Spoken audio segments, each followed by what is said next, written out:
LBC 97.3. Call 0845 6060 973. Text 84850. Tweet at LBC 973. This is London's biggest conversation with Nick Abbott. Do you mind if I say a few words? Thank you. I don't mean to give succor to the enemy, but if I was a member of Al-Qaeda and I wanted to do damage to the people inside an embassy or some such building, and it was shut until Monday, I'd come back Tuesday. Is that beyond the wit of your average Al-Qaeda member? Maybe it is. I'm no security expert. This is LBC 97.3. I'm Nick Abbott, and bank news. Actually, you know what? I'll do this first, so I'll let you cogitate on this. This was an article in the Times, I think it is. The only means of strengthening one's intellect is to make up one's mind about nothing, to let the mind be a thoroughfare for all thoughts, John Keats once wrote. Many Britons would agree, it seems. A new survey has found that nearly half the population admits to having changed their mind about important issues such as religion and politics and even the football team they support. The study found that 42% of adults experienced life-changing U-turns, and a quarter of over 60s admitted that they had changed the political party they vote for. 7% of those surveyed claimed to have changed their religious beliefs. 8% of women and 11% of men have gone from believing in God to describing themselves as atheists. 4% of adults have given up meat for vegetarianism. 6% of men admitted that they had switched allegiances with their football team. 9% say that their taste in music has changed. Well, I would hope so. I mean, as a kid, you're listening to Chirpy, Chirpy, Cheep, Cheep. Anybody remember Chirpy, Chirpy, Cheep, Cheep? No. Apparently just me. Nearly 1 in 8, 13%, said they'd changed their mind about the sort of person they are attracted to, and 2% said that their sexual orientation had changed. Reasons for the changes of heart vary. Being better informed, becoming wiser, being disillusioned over a major issue, being persuaded by something that they'd read, or influenced by a powerful argument. So, what is the most important, significant, or life-changing thing that you have changed your mind about? 0845 6060 973. You think about that. I'll tell you about this. Oh, boy. The new boss of the Royal Bank of Scotland has waived his bonuses until 2015, but will still receive a basic package of more than £1.3 million a year. What? The words basic and £1.3 million do not sit well in the same sentence. The state-backed, and there's a reason that he's doing that. I'll come to that in just a second. You won't like it. The state-backed bank confirmed the appointment of its retail supremo, Ross McEwen, as chief executive, replacing Stephen Hester on October the 1st. They'd scoured the whole wide world for somebody to take over the bank, and they found them in the office that they were sitting in. In a bid to avoid a fresh row over fat cat pay, here it is. The little-known New Zealander has decided to... excuse me. The little-known New Zealander has decided to forfeit his annual I can't get through this sentence. Maybe I'm being attacked by unseen forces. Wait a minute. Fresh, delicious water. It's a good job there's no fracking going on around here, because that water would be on fire right now. I've seen the evidence. I've seen videos of it in America, people next to fracking sites. Now, I bow to no one in my admiration of the nice lady that was on the programme just before this, but she was wrong about that. You can set fire to your water if you live near a fracking site. The worst thing about fracking, absolutely incontrovertibly, the worst thing about fracking is it's called fracking. Bells are going off in my mind every time I have to say the word. Warning! Warning! Don't make a mistake. I wish it was called something else. Anyway, where was I? Oh, yeah, I was trying to get through this sentence. And you'll understand how I choked over it. I actually did choke over this sentence. This is about the Royal Bank of Scotland new chief. In a bid to avoid a fresh row over fat cat pay, the little-known New Zealander has decided to forfeit his annual bonus worth up to £2 million until 2015. So that's why he's only taking £1.3 million a year. He's forfeiting his bonus until 2015, at which case the money will just pour all over his face. And he's foregoing it until that point in order to avoid another row about fat cat pay. And it says volumes about the special little world that bankers inhabit, that they think that £1.3 million a year is not a salary that the public will think is in the fat cat territory. Are we stunned yet? He's still going to pocket a £1 million salary. And did you pocket a £1 million salary this last year, dear listener?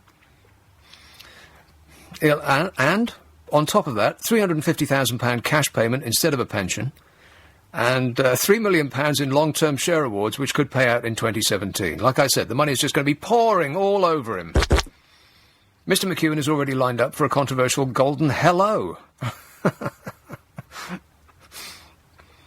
A golden hello.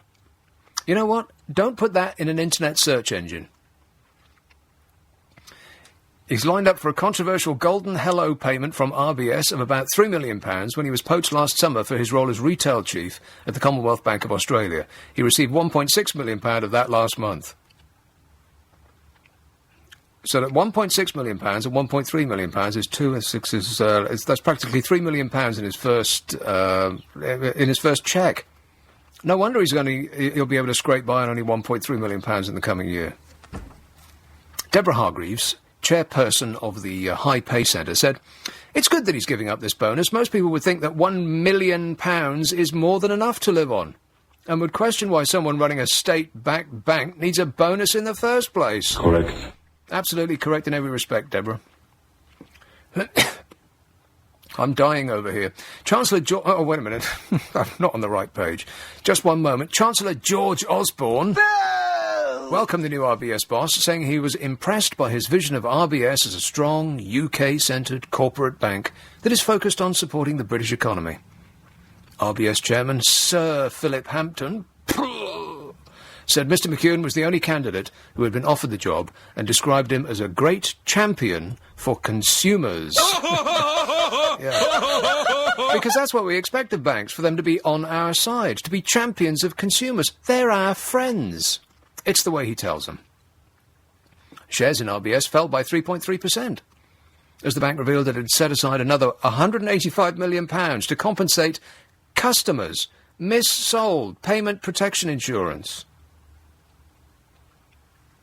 You know, the champions of consumers had to put aside another £185 million to compensate customers mis-sold payment protection insurance. Mis-sold. And like I keep saying, if you go into a shop and steal a bottle of champagne, stick it up your jumper and walk out with it, that would be called mis-taking. The total bill for the scandal, £2.4 billion. What? Not million, billion. £2.4 billion. But what's £2.4 billion between friends? It's also set aside £385 million to pay for future fines. Honestly, is there another kind of business on earth that is fined to this extent? That even puts aside hundreds of millions of pounds for any future fines that may come their way?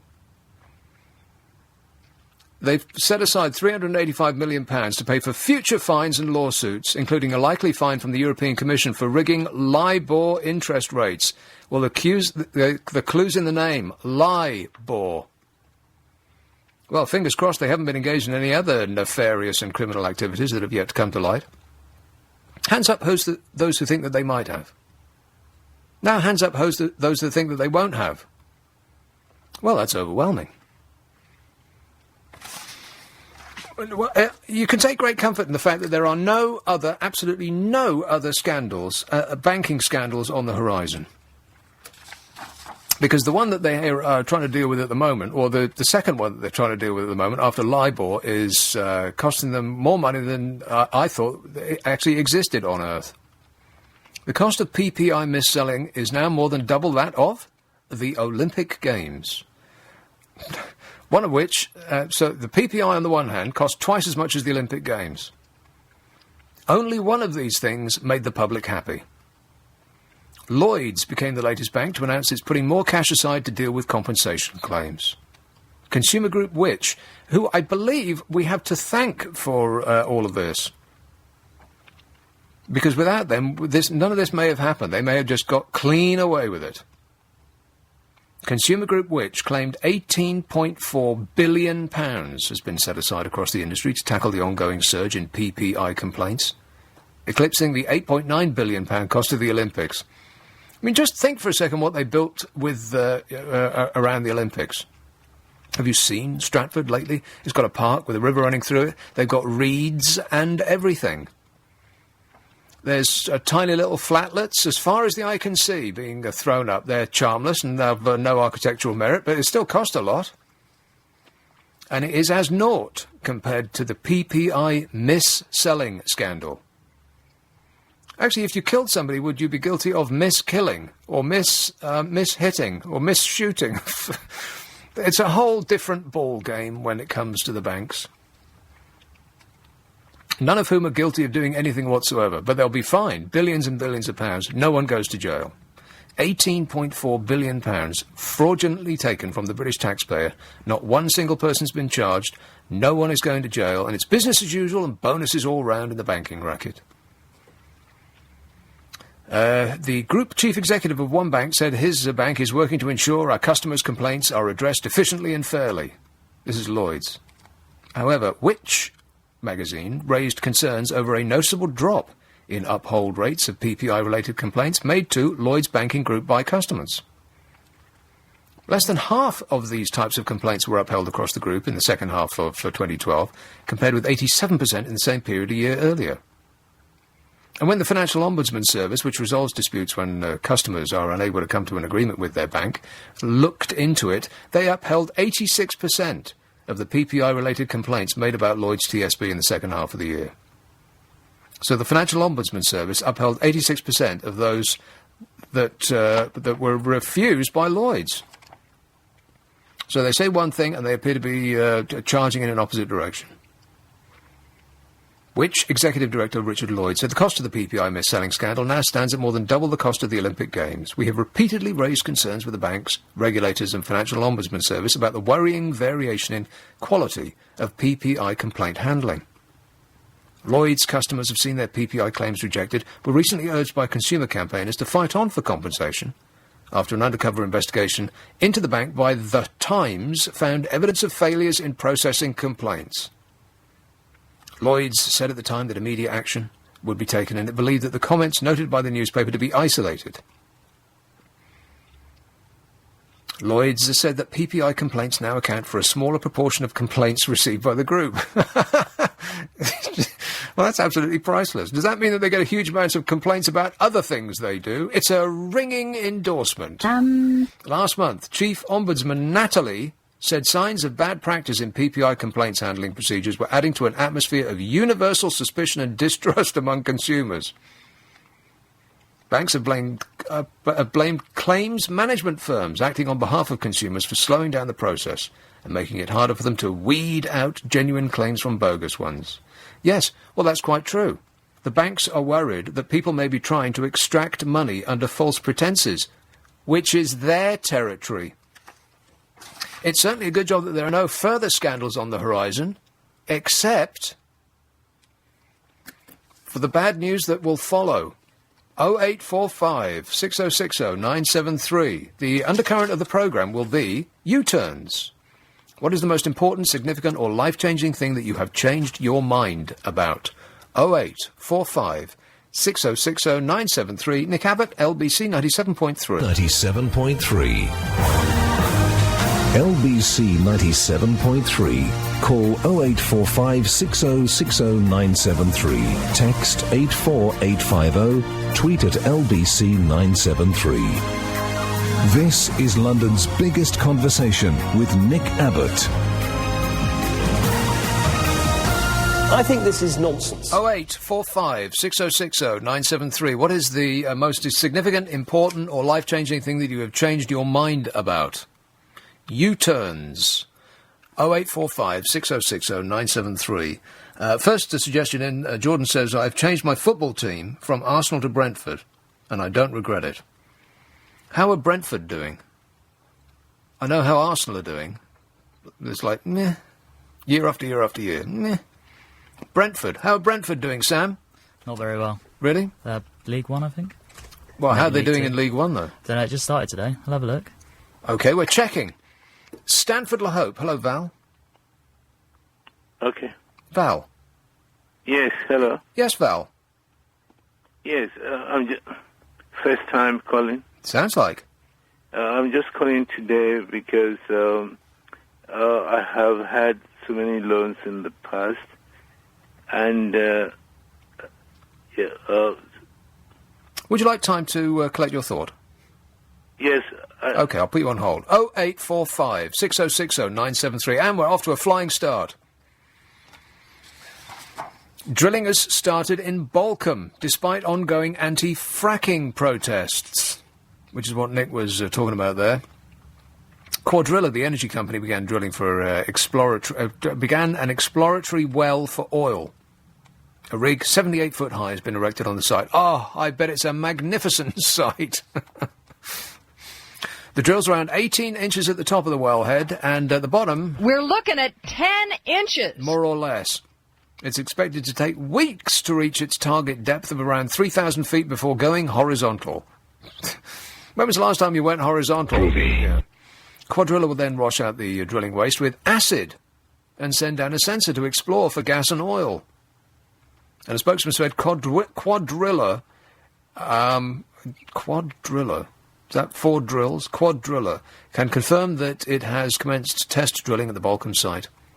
We have full planning and regulatory approval for this work from the Department for Energy and Climate Change, West Sussex County Council, the Environment Agency, and the Health and Safety Executive. That's what a spokesman for Quadrilla said. That's a lot of approval, a lot of planning and regulatory approval. They managed to get that pretty quick. All of those organisations working together as one. The Department for Energy and Climate Change, West Sussex County Council, the Environment Agency and the Health and Safety Executive. All of those, well, they probably gave it their weekend. Meanwhile, if you want to extend your kitchen out into your garden by 3 feet, the planning department will wait 13 weeks before giving you the answer. Negative. They'll say. Outside the site, around 40 tents are erected as protesters continue protesting against the operation. So far, more than 30 people have been arrested for obstructing trucks entering the site. People are fired up. Over the weekend, activists are due to start arriving from other areas across Britain where fracking may also happen. A resident of Balcombe, it's a Balcombe siege, was in tears. We are horrified, says Catherine. The village is gobsmacked. Can you gobsmack a village? She says, we feel bullied by the oil and gas industry. Wow, welcome to the rest of the world. And the government we feel bullied by the government at all levels, from parish council right up to the Cabinet Office. We're a tiny village in West Sussex. What say have we got? Says Catherine, a resident of Balcombe. And the answer is none whatsoever. Thanks for asking, Catherine. Still, it could be worse. The chairman of Quadrilla is Lord Brown, the man who used to run BP. What could possibly go wrong? 0845 6060 973. U-turns. What is the most life-changing, significant, or the biggest upheaval of a U-turn that you have made in your life? People are just frantically texting and emailing in and not calling. It's a phone-in show, folks. Stop clacking your typewriters at me. My U-turns, says this one, were deciding not to marry 2 men and remaining single. I realised they were control freaks, lonely at times, but at peace. Is that it? And then a lot of texts about chirpy, chirpy, cheep, cheep. Nick, I remember chirpy, chirpy, cheep, cheep. So there, says David in Bracknell. Nah, you are... it's just an illusion, David. You never heard it. Try to wipe it from your mind. Kelly says, chirpy, chirpy, cheep, cheep. Yes, I remember it. On the same album as Purple People Eater and Knock 3 times on the ceiling if you want me, twice on the pipe, bang, bang if the answer is no. My old sister had it. Destroy that album. CJ says, those were the days, my friend, when she said, those were the days, those were the days, my friend, I thought they'd never end.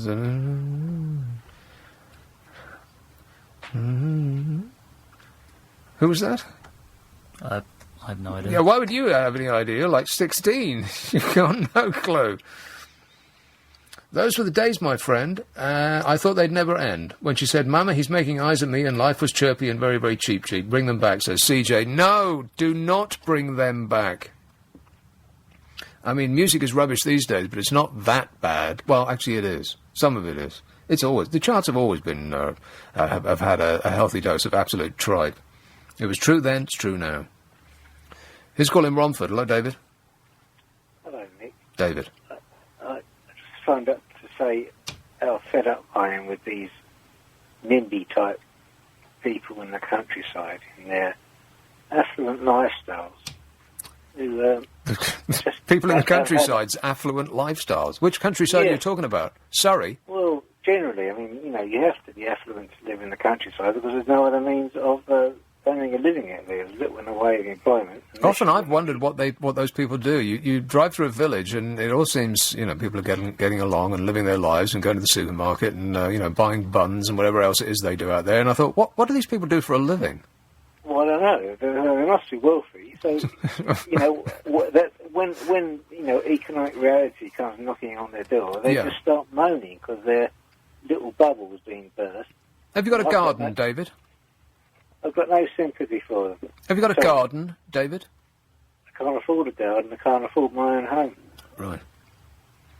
Well, if you had a garden, can you imagine the circumstance in which you would have your own garden?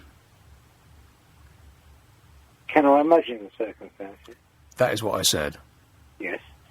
Right. Well, how would you like a giant rapacious oil company to come and dig it all up and put a derrick rig, or whatever you call them, right in the back of your garden and cause your tap water to burst into flames? Well, it wouldn't be in my garden because it would be on the site of wherever the oil is, or the gas is, and they'd choose a convenient access point to it. It's not in anyone's garden, is it? Oh, well, you've certainly shot my argument down in flames. So what you're saying is everybody in the country, everybody who doesn't live in a town is rich, and they should shut up and just put up with the countryside being mangled beyond recognition. Well, yes. In broad terms, that's I mean, correct, isn't Romford in the countryside? Well, it is compared to Hackney. Well, it is compared to both Hackney, yeah. Yeah, I bet it's green for as far as you can see. Well, it used to be... Oh, beautiful Romford. On the edge. It used to be on the edge of the countryside, not so much now, but it used to be. Yeah. OK, well, it's been sensational talking to you, David. You certainly did make a couple of excellent points there. I'll summarise them on the blog. 0845 6060 973. You can text 84850. Email nicka@lbc.co.uk. And if you're on Twitter, it's @lbc973. If you live in the countryside, then you're probably rich enough to have someone tweet for you. This is Nick Abbott, LBC 97.3. It's 10:30. LBC 97.3. Call 0845 6060 973. Text 84850. Tweet at LBC 973. This is London's biggest conversation with Nick Abbott. I enjoy working with people. U-turns. U-turn if you want to, and if you've made a U-turn on any important, significant or life-changing thing, then tell me all about it. 0845 6060 973. What is the most important, significant or life-changing thing that you have changed your mind about? U-turns will be the undercurrent of the programme. We've also so far talked about the ongoing scandal with the banks. There is another. Spoiler alert, I do have details of another. But it's a good job it's only going to be one. Well, maybe. 0845 6060 973. Text 84850. Email nicka@lbc.co.uk. And if you're on Twitter, it's @lbc973. Here is Chiswick, Milan. Hey. Milan. Right, well, I've changed my mind about chocolate. I don't like chocolate, really. So, You don't like it? Yeah, and that's the exact same expression that other people have said. They look at me really weirdly, or they give me that kind of tone of voice. What? Now, when you say you don't like chocolate, do you mean the sort of the blech brown vegetable cubes that we call chocolate in this country, or actual chocolate? The stuff that the mainstream in southern New See, I don't call that chocolate. I call it. Oh, right. In fact, the EU was going to insist that we called it something else, weren't they? I don't know. Choco Vegelite or something unappetizing like that. I think they were going to have us call it Vegelate or something like that. I used to eat tons of the stuff before because obviously, like my mum running a newsagent, I used to just eat chocolate all the time. Yeah. But now Vegelate, not but actual chocolate. Just chocolate, unless it's a very upmarket post office. It's a lovely village post office. So just the mainstream stuff. Yeah. So I treat chocolate like some people treat wine or brandy. You know, the connoisseurs would only buy the best brandy, but they would drink a small amount of it. They probably end up spending the same amount as a drunk who goes in and buys the cheapest bottle of spirits he can and drinks it all in one go. About somebody who spends maybe sort of 5-10 times the amount on brandy would just sip it delicately over the course of many months. So they'd end up spending the same amount of money, but the connoisseur would be convinced that he or she was getting a better deal. And that's like me with chocolate. I eat tiny amounts of it, maybe 1 square a day, but I spend a lot of money on the actual chocolate itself, whereas others spend the same amount and schnarf giant amounts of it, but they're buying that Vegelate stuff that we make over here. I was in Switzerland the whole of last week, which was in Geneva, which is wow, in Geneva. Gosh, that sounds fascinating. Boring! Was it? It was amazing. It was absolutely amazing. It's a fantastic area. And obviously with the Swiss chocolate. And so I thought, on the airplane, kind of the air steward, you like one? And I was like, nah. And I got a funny look. And I was like, oh, God, I better try it. And I couldn't believe it. But what I was given was actually not bad. Not bad. You went all the way to Switzerland and you declined. You initially declined an offer of chocolate on a plane. You're lucky they didn't divert to Belgium and have you arrested. But people tell me that the mainstream stuff isn't chocolate. That's what you said. Vegelate. Vegelate, and it's just the premium stuff is the one that's really so yummy. Yummy. Yeah, exactly. In fact, it's kind of like espresso. It's like drugs. Groovy. Like drugs. Yeah, actual real proper chocolate is because it's got drugs in it. Yowza. It makes you feel like like yeah, exactly. Also, with actually every morning I was into LBC when I was in my hotel room. In Switzerland? You were listening to LBC in Switzerland? Yeah, it was on the internet. So I was logged onto the internet. I was listening, and it's just like non-stop fracking issues. And I was like, is there anything else that's going on? It was like, past a fracking drill. Yeah. You get your fracking self. Is there anything else that's going on? Well, we should be counting our chickens that they're not talking about the baby anymore. Every day I was there in the morning, I was like, oh, is there something else going on? It was just fracking this and fracking that. Yeah. But also stuff I've changed my mind about is spicy food as well, which I get a lot of abuse about. But people, maybe you need to change your friends. You get abuse when you say you don't like chocolate, and abuse when you say you don't like spicy foods. Who are all these people that you are confessing to? Just friends from. Yeah, you're not going on Jeremy Kyle, are you? I'm not going on Jeremy Kyle. No, a lot of my friends are LBC listeners, so you'd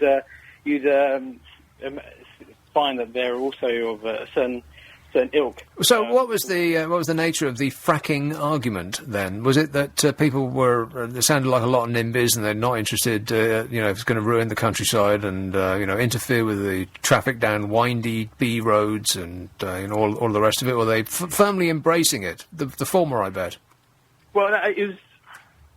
Yeah, because of one side was saying, "Oh, you know what? It's going to ruin the countryside and all that." And then the other argument was, "Well, if that's your stance, you in 100 years ago you'd have been against coal mines. The Industrial Revolution. Industrial Revolution. Yes, so quite right too.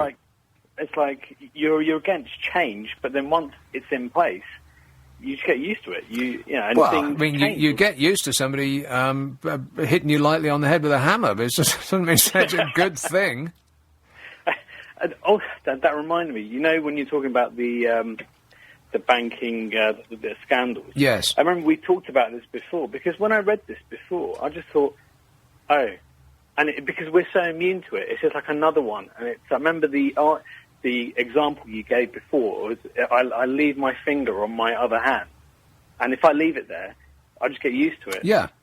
Remember that? And it was just like another scandal. And I remember reading about another scandal about Halliburton. They admitted to destroying evidence with the oil spill thing in America, and I read that and I think, oh right, yeah. And There's like another shock one. Horror. I know. Now the scandals are coming so thick and fast from every major organisation that you've ever done business with. It seems every household name is up to their armpits in scandal, and it's pouring out so fast. It's like a tsunami of shock that we become immune to it, inured to it. And even in my profession, a legal profession, with like the list of law firms that have been sent that could have been involved in the phone hacking. I forgot about that. You're a lawyer. But I mean, that was shocking because we're so heavily regulated. Yeah, I'm sure you are. Yeah. Mm-hmm. Yeah, that's right. Yeah, regulated. Yeah. For colleagues to go. Oh yeah, mm-hmm. It's stunning. Yeah, I bet you're gobsmacked.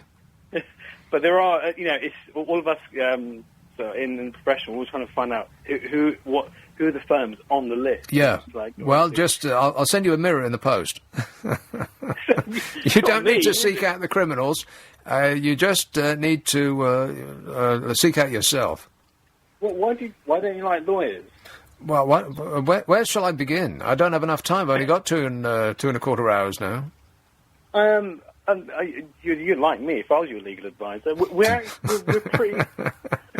It sounds like you're threatening. Are you threatening me now? Are you threatening me with legal action now? I would never threaten you with legal action. I'm just sticking up for my profession. We get a bit of a bad... Oh, bad poor you. Boo-hoo. But... okay, there are a few rogue elements. Yeah, I'll put you on the list with the bankers and estate agents for my future sympathy. But right now, I'm all out. I'm sorry about that. Nick, that's terrible. Yeah. That's terrible. But going back to that, I mean, I don't know why they won't release them. Well, I guess they won't release the names. Well, they're not releasing the names because they don't want to... this is the actual quote. They don't want to taint these organisations with criminality. In other words, they don't want us to think that the criminals are criminal. Isn't that stunning? That's absolutely priceless. And if, I mean, what... Is there a worse entity to defame than a law firm? Well, exactly. So... Yeah, you have to be very careful with that. I mean, but with the rogue elements, it's very shocking. I know. You're all guilty, apart from those that aren't. I'm very ethical. I'm down to earth. I'm very nice. I'm a nice guy. Right. Well, then you won't go far in your profession. Maybe you should think about doing something else. What would you recommend I do? How about going into the church? No, scrap that. How about... Actually, I've got my numbers for the lottery. I could have won the lottery this evening. I've got detailed files about the lottery, by the way. Do you know why you do it? Out of boredom. No, you don't. You do it because your mind is not evolved. I hate to break the news to you, particularly somebody in your profession, but that is what I am saying. Does that count as slander? Yes.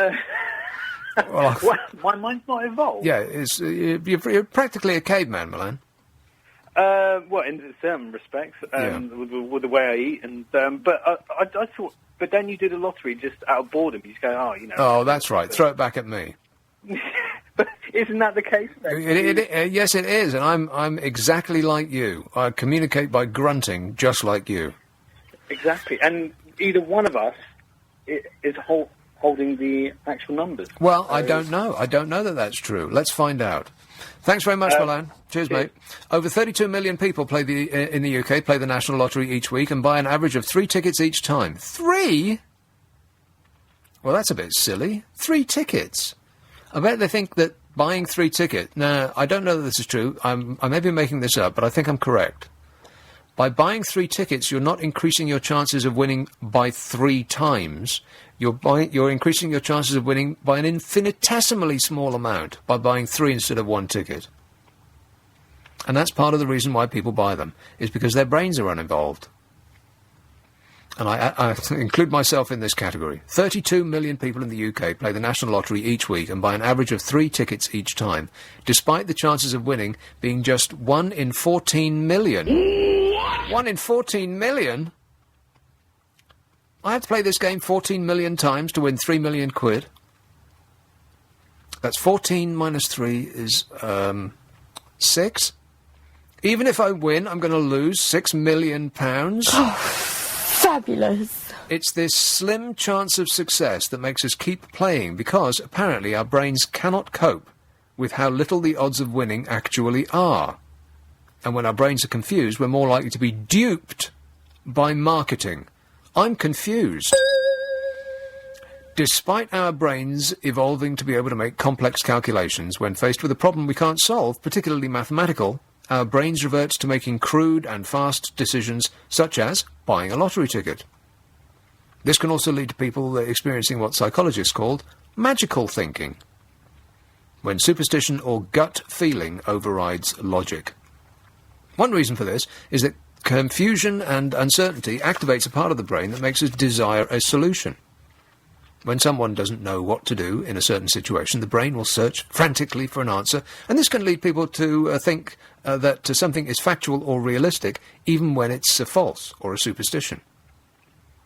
And this jump to fantasy makes us an easy target for advertising. Apparently, adverts about winning the lottery make people fantasize about how they'd spend the money. This activates the same parts of the brain that would become active if we actually won.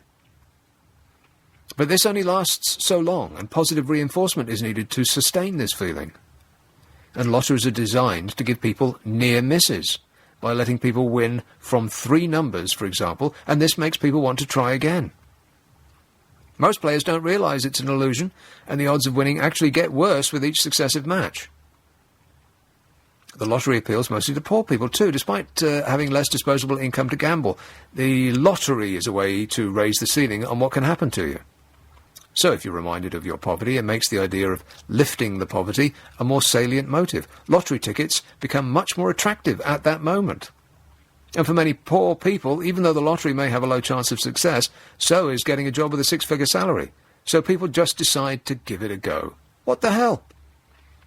They have more to gain than they have to lose because a pound seems inconsequential at that moment. Correct. And can I just say, and I really mean this, I want that money! Here are my winning numbers.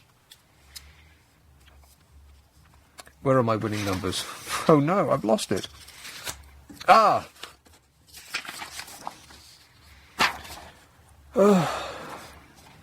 2. Sam? Yep. Yes? No, 3 is the next number. So when you said yes, you meant no? Sorry, I was saying yes, because you called me name. 15? No. 18? No. 21? No. 29? No. 49? No. What a great and enjoyable game that is. I hate it! That's not a near miss. That's a massive miss. Not one single number. How's that even possible? That wasn't a lucky dip. That was an unlucky dip. Here's calling Bermondsey. Hello, Alex. Yes, good evening, Nick. You'll have better luck next time around. Yeah, sure I will. Yeah, about the fracking issue, basically there are a lot of disadvantages of it, but if you look on the other side of the coin, Britain will be independently energetically, so it would be better not to rely on Russia. Wouldn't you say so? I would definitely say that it was better not to rely on Russia, yes. Yes, that is for one. But again, unfortunately, I don't see our prices for, gas bills going down because they will just take advantage. It's just going to boost their profit margins. Exactly. That's one of the reasons. That's one of the inducements that the corporations and the government is throwing at us to make it to quell our opposition, to crush dissent, and it is that your bills will go down. They must think we're stupid. No, they won't. The bills won't go down. Doesn't make any difference how much gas they can retrieve from fracking or any other means. Your bills won't go down. No, probably it's the other way around. Probably they're going to go up, and they're going to say because they want to cut, the impact on natural environment and communities and stuff like that. They will come with this kind of PR spin, Exactly. They will put a spin on it. We'll give you more money. It's always the same. And it's like seals, like trained circus seals. We go, oh. Yeah, and it doesn't matter our experience of being lied to in the past. It makes absolutely no difference. They'll dangle a carrot in front of us and we'll charge after it. Yes, it is exactly like the banking, They only are in it for themselves. Yeah. Well, that's the human condition, unfortunately, Alex. All of us are only in it for ourselves. Yeah, but if we could put aside, this selfishness, maybe there would be a better chance for all of us to have a bit of a better life. Just a bit better, Just a teeny bit would be nice. Yeah, it sounds like you're talking to us from the moon, Alex. It's the worst phone line I've ever heard. But anyway, thanks very much. I agree with everything you said. I was slightly concerned at his pronunciation of the word, but we'll just sort of gloss over that. Warning bells were sounding in my mind. He said fracking. I am convinced of it. I wish it was called something else. Why in fact, is it called that? It's a word I've never heard before. They just make it up? Or is it something that now has only just recently come into the public environment? Drilling has started in Balcombe despite ongoing anti-fracking protests. And it's a Quadrilla, an energy company. Drilling for an exploratory well for oil, and etc., and so on. There's got to be better ways of finding energy. There must be. Breaking the earth in two to find gas in rocks. I mean, that's just insane. But, what do I know? I've just seen people in America able to light their tap water on fire. But apart from that, it's perfectly safe. Apart from the earthquakes and the destruction of the environment and all of that. It's an excellent way forward. And your bills are going to go down. Right. Because that's how it works. If energy companies make more money, then they will pass on those savings directly to us. Yes. 0845 6060 973. U-turns. What is the most important, significant, or life-changing thing that you have changed your mind about? 4% of UK adults have given up meat for vegetarianism. Once you have reached adulthood, they said, no more meat for me. I'm only going to kill vegetables. And I went the other way around. I became a vegetarian in about, the early 1500s. I spent about 22 years as a vegetarian. I worked in a meat factory, which sort of put me off. Not just any old meat factory, but a pie factory. Mystery meat. Giant vats of it I had to scrape out. Huge, 6-foot across vats. You had to scrape out the sides with the side of your arm and slap the resultant goo into a hopper, which squirted it in pies. You have no idea what that stuff smells like when it's in a hopper. When it's in small amounts, when it's in a tiny pie, it doesn't smell so bad. Giant receptacles of it, awful. And it looks hideous too. What's in it? I have no idea. And it just put me right off meat. And I stayed off meat for about 22 years. So that, I suppose, is the biggest U-turn in my life. Because I was the person that went to other people's houses for meals. I don't want to say dinner party, because that sounds so 1970s, but that's essentially what they were. And I was the person they had to cook specially for. Or just take the meat off the plate and give me the leftover vegetables. go into a restaurant, and I was the one that had to select from the vegetarian option, which was always fascinating and delicious. Boring! Awful. Pile of beans on a plate. And there's almost nothing you can eat. It really removed the fun of going to restaurants, that's for sure. And the amount of things, I mean, I'm no cook, but the amount of things I could cook that only constituted vegetables was almost nothing at all. It was just salads and eggs and cheese, and that's it. And then, 22 years later, and I shudder to think, I could have been eating meat all this time. 22 years later, I read an article by, I wish I'd remember the name of the person, because I'd like to send him a thank you letter.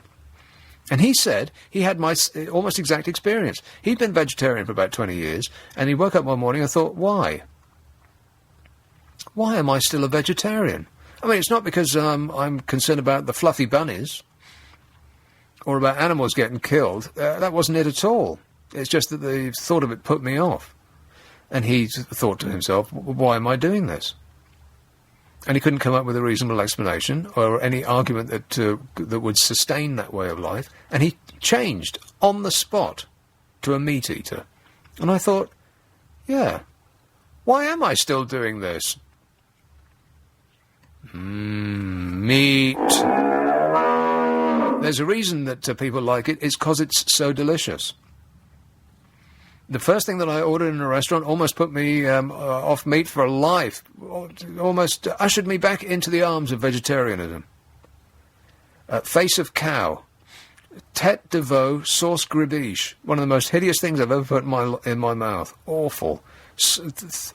Paper thin, translucent slices of cow's face with some hideous sauce squirted all over it. Awful. But fortunately, bacon, sausages, ribs, all that stuff came to my rescue. And now I make I'll eat anything. Anything that used to be alive, I'll eat it. Even if it's not quite dead, I'll still give it a go. 0845 6060 973. Almost nobody at all with U-turns. I thought this is underarm bowling, which is what I try to do on Friday and Saturday night. Just make it really easy. Has nobody changed their mind about anything? I am stunned.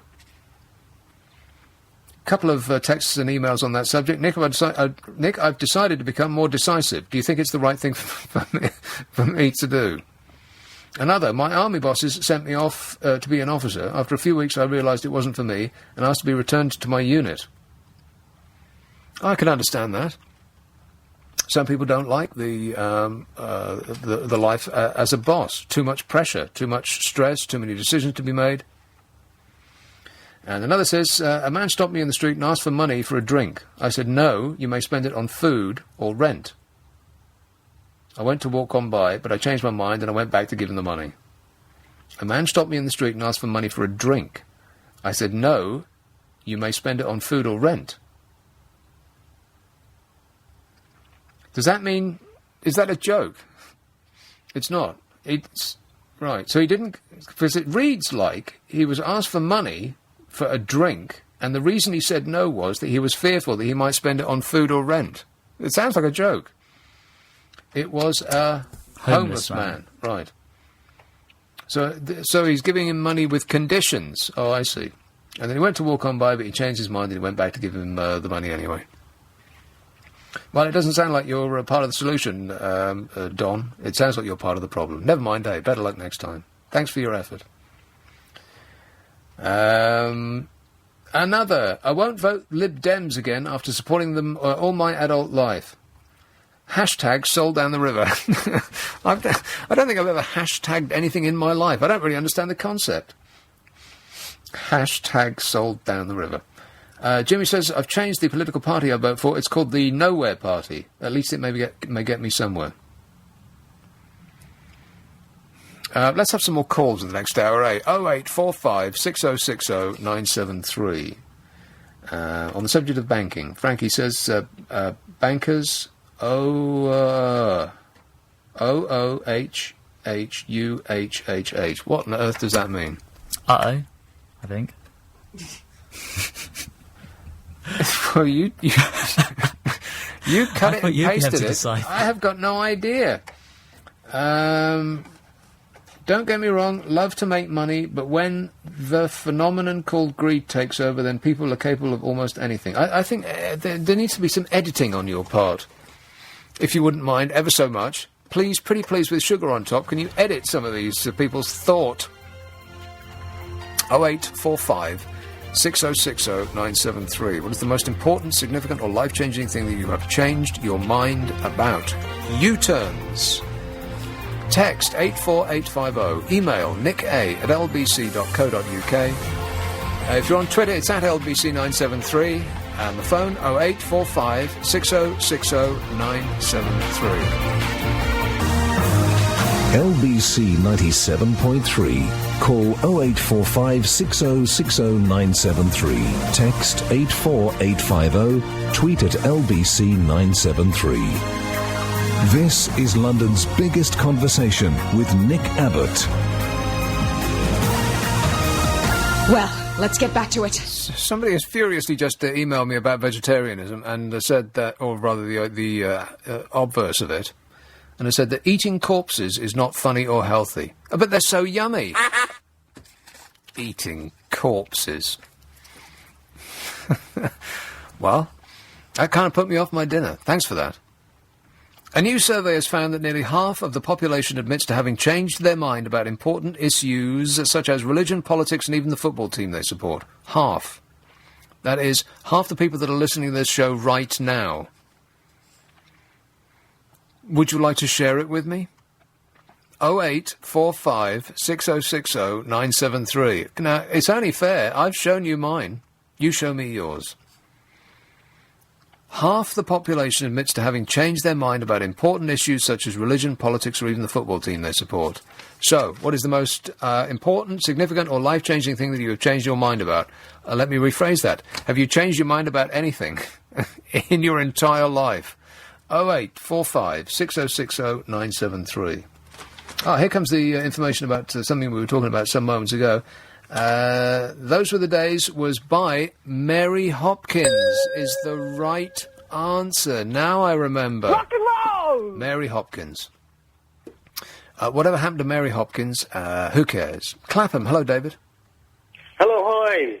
David. You're covering many wonderful subjects, I must admit. And U-turns, yes, I did make it. I'm one of those 150%. I grew up a youngster in London saying I'm an atheist. Yeah. Uni down at Plymouth, atheist. And guess what? By the time I was 24, I did a U-turn. And I now? saw the light. I did, honest to God. It was a weird thing because I said there's no God. It was like the time of, I don't know if you remember back in the days, I think I'm a bit older than you, when you had chariots of the gods and gold of the gods and, you know, the aliens and whatever. Yeah. And I believe that. And I was so worried alien would come and take me away. My main fear was that if an alien took me away and my friends didn't know where I'd gone, how could I get my mates to know? Because then we didn't have mobile phones. Right, well, you're making a lot of sense, David. Thanks very much, mate. 0845 6060 973. I want to check for full moons or something in the water. Maybe they've started fracking in London already. Maybe. I want that last fellow to check whether he can set light to his tap water. Good grief. Jimmy says, I've changed the political party I vote for. It's called... I've read that one. Terry says, if someone doesn't tell me what fracking means, I'll cry. Well, I'm not the person to tell you, Terry, because I don't know anything about that or anything else, as a matter of fact. But I believe it's shooting noxious chemicals into rocks to release the gas contained therein. How anybody thought of doing that is an utter mystery.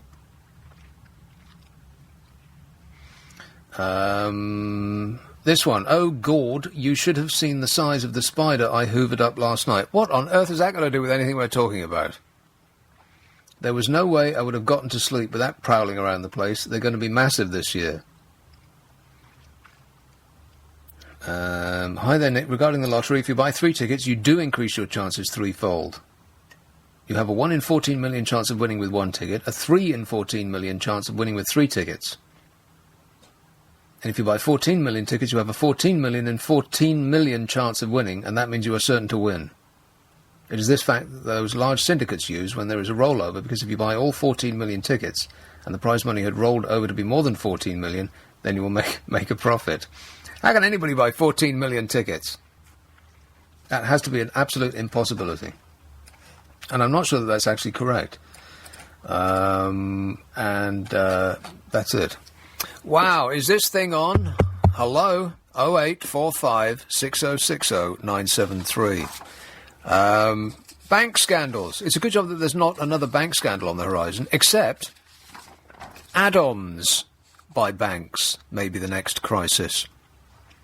Current accounts with paid-for extras such as travel insurance and breakdown cover could be the next bank's mis-selling scandal, affecting up to 2 million people.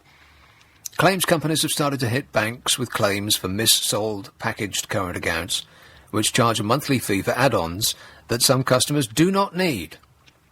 A fifth of customers with these accounts, which can cost up to £25 a month, believe that they have been mis-sold. In other words, the banks have marked them out as mugs. The compensation bill for the PPI mis-selling reached £18.4 billion this week. Still nobody's gone to jail. The Financial Ombudsman Service, which helps customers to resolve complaints against banks and other providers, has reported an 84% increase in cases related to packaged accounts. In other words, this is going to be the next big scandal. I hope they're setting money aside. Martin Lewis, founder of MoneySavingExpert.com, said, "For some, they're good value, but just like the giant of insurance mis-selling, PPI, millions had them hard pushed by incentivized bank sales staff with barely a pretense at discovering whether they were suitable. Banks saw their punters as an easy mark," he said. Yeah. Well, it's a good job there aren't any further bank scandals on the horizon, except US regulators have reportedly been handed evidence that traders at some of the world's biggest banks manipulated a key rate for derivatives, pocketing millions at the expense of pension funds in the process. What? Yes. And I'm not talking about LIBOR. This is something else. The Commodity Futures Trading Commission is probing 15 banks over the allegations that they instructed brokers to carry out trades that would move, and this is where it gets complicated. I'll try to make it as easy enough for even me to understand. They instructed brokers to carry out trades that would move the ISDA fix, the leading benchmark rate for interest rate swaps. Already I'm lost. Pension funds and companies who invest in interest rate derivatives often deal with banks to insure against big movements in the ISDA fixed rate or speculate on changes to interest rate swaps. And the Commodity Futures Trading Commission has been investigating suggestions that the banks deliberately moved the rate in order to profit on these deals, which sounds exactly like LIBOR. And given the hundreds of trillions of dollars worth of interest rate derivative trades that occur annually, even the slightest manipulation can have a substantial effect. The CFTC, the Commodity Futures Trading Commission, which started to investigate the ISDA fix after last summer's LIBOR scandal, has now been handed emails and phone call recordings that show that the rate was deliberately moved, according to Bloomberg. Barclays has reportedly handed the CFTC information, while employees at ICAP and Citigroup have also been questioned. In its interim results statement, the Royal Bank of Scotland also said it was cooperating with authorities regarding the investigation. The regulator began investigating all this after probes into the London Interbank Offered Rate, or LIBOR, were extended into other benchmark rates. So far, banks have been fined more than £1.5 billion between them over LIBOR fixing, which could be just the tip of the iceberg.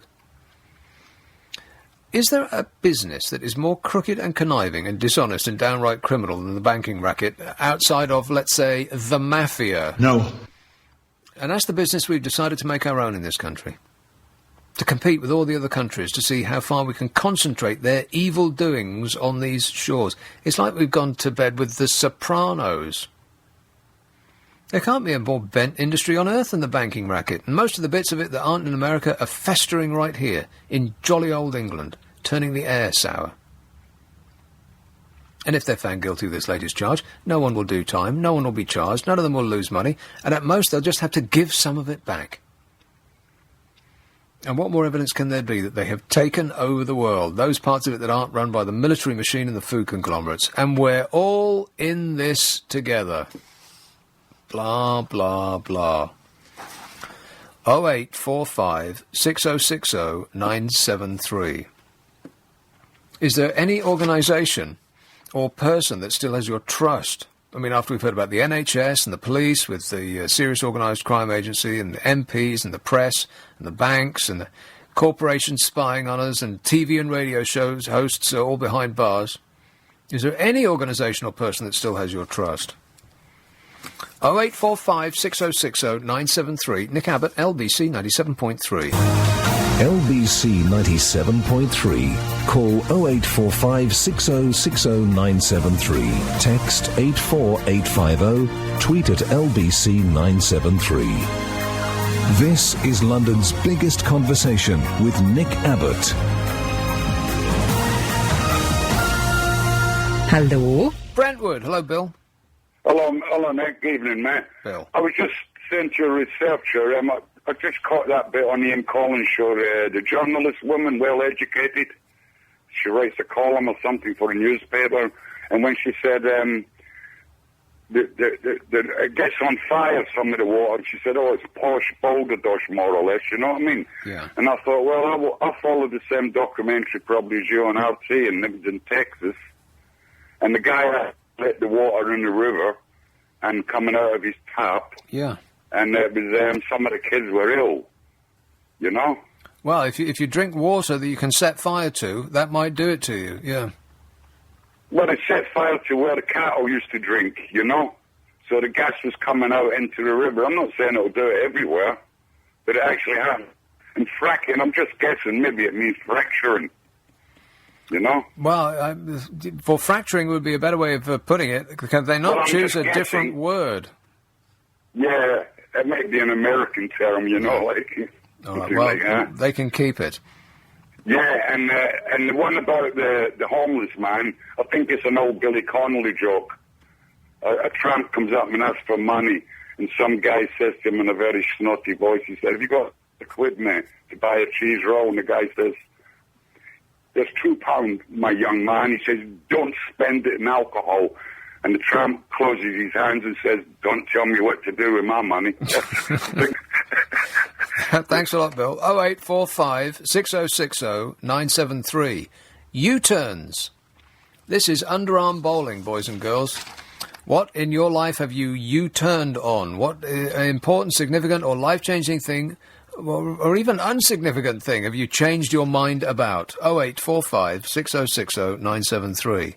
And from freshly beautiful Stratford, here is a call on that subject. Viv.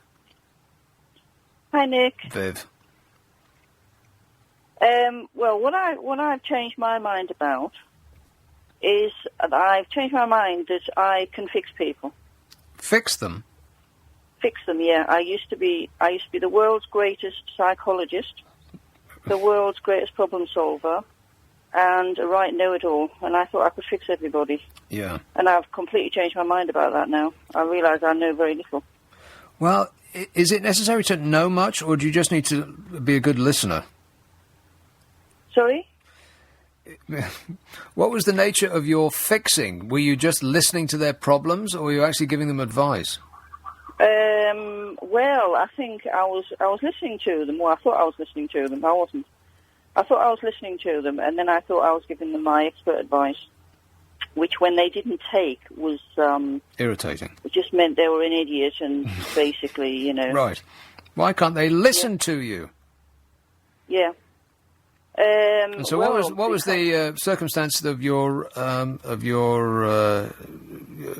conversion? Changing my mind. Yeah. Well, I think I slammed up against so many brick walls, so many times over so many years. I just had to admit that maybe I wasn't as knowledgeable and as bright and intelligent as I maybe thought I was.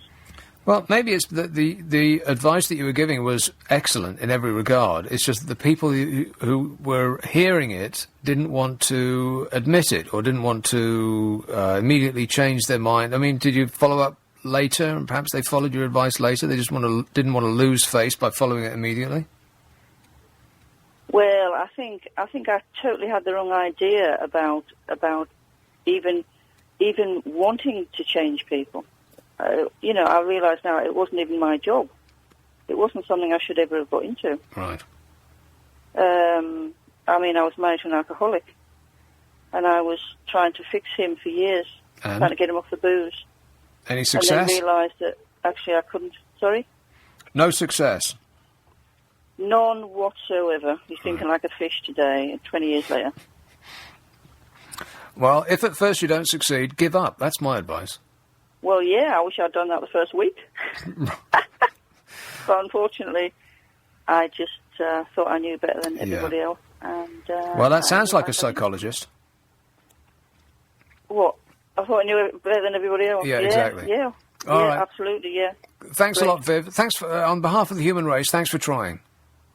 0845 6060 973.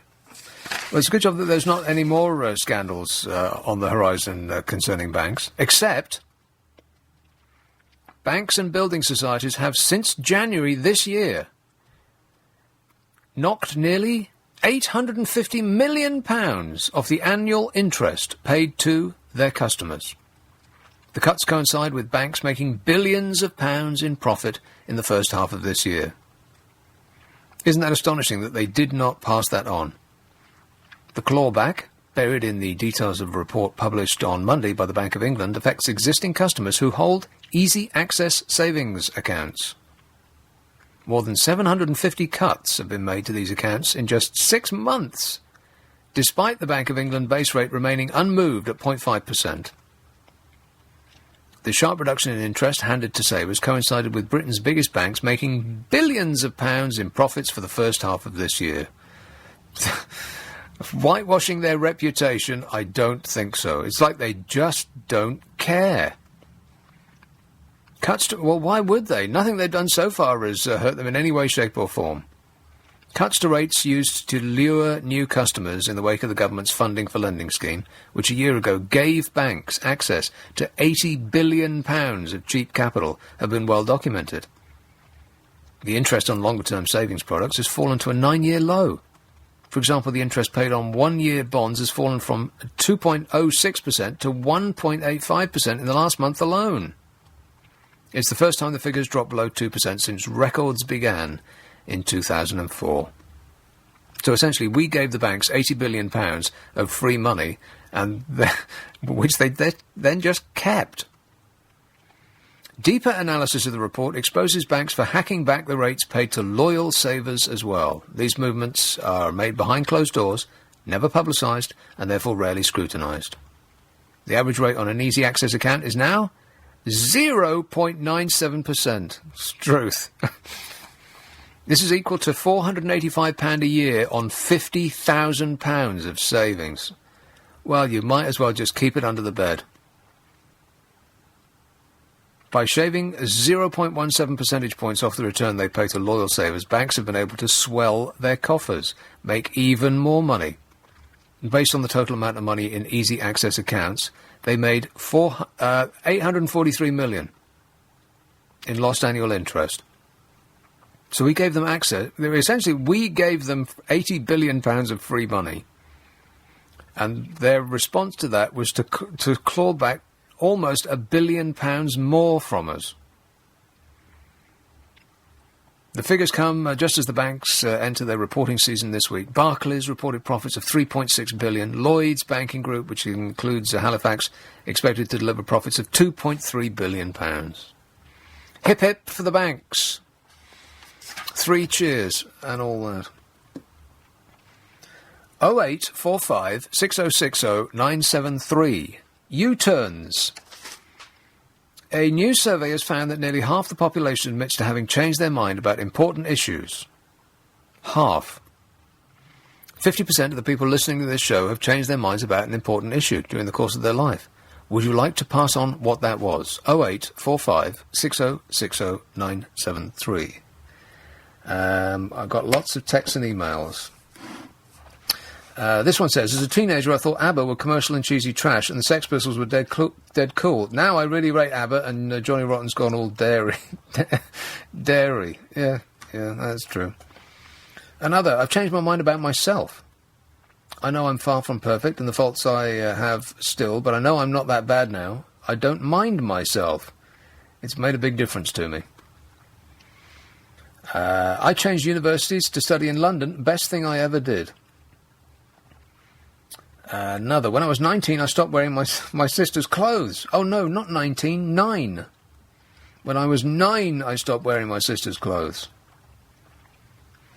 The U-turn I took in life is after 23 years of working like a dog in the hospitality industry, I've chosen not to work anymore. It's better to live within your means on the dole than working long hours and being paid peanuts while working like a slave lining somebody else's pocket. Well, that's an interesting thought. It may have some people shouting at the radio. Rose says, I changed my mind about ghosts after seeing my dead great-aunt, who I never met but saw on photos, and hear from my mum. And heard about, perhaps, from my mum. I've changed my mind about the 80s. Living through it, I thought it was awful. Now I view that strange, shoulder-padded era with great affection. I used not really to care whether I stepped on insects, but since reading scientific studies on the ability of insects to feel pain, I treat them with kindness and compassion. Well, it's difficult to get around. This appears to be the week in which those, I don't know what they're called, but those tiny little black insects that crawl all over the pavement. You can't miss them. You're going to squash a lot of them. There seems to be one day in particular, that they all burst out of whatever lair they've been hiding in, and they crawl all over the pavement, and you just don't even try to tiptoe your way around them. There's too many of them. And that's it. Boy, this is the worst response I think I've ever had on any show I've ever done. What is wrong, Sam? Is this microphone on? Yeah, I can hear you. 0845 6060 973. U-turns. I thought this was underarm bowling, but I guess I have been put in my place. Apparently not. How about this? Wealthy Britons have spent £91 million buying new Ferraris this year. Great Britain is the biggest European market for the Italian car company. And I'm thinking, why? According to Ferrari's global sales figures for the first 6 months, 415 models have been sold in the UK. That's an increase of 6%, with the average purchase price standing at £220,000. Who are all these people? Those figures mean that the UK has now overtaken Germany, where 388 were sold, to become the most important Ferrari market in Europe. Well, we've got the roads for them, haven't we? No, we haven't. Sales will not continue at this rate, however, as Ferrari is intentionally building fewer cars to help preserve the brand's exclusivity, relying instead on existing customers spending more on extras, as though the starting price of £220,000 wasn't exclusive enough. How on earth do people use a tenth of the potential of that car in this country? In Germany, perhaps, yes, I can understand why you could blast your way down an autobahn at 200 miles an hour if the mood took you. But spluttering along at 15 mile an hour, crawling from one red light to the next, what are they buying them for? It's also the kind of car that makes people, what's the word I'm looking for? Hate you. Yeah, that's right. Hate you. I mean, they're an amusing thing to look at, but do people actually...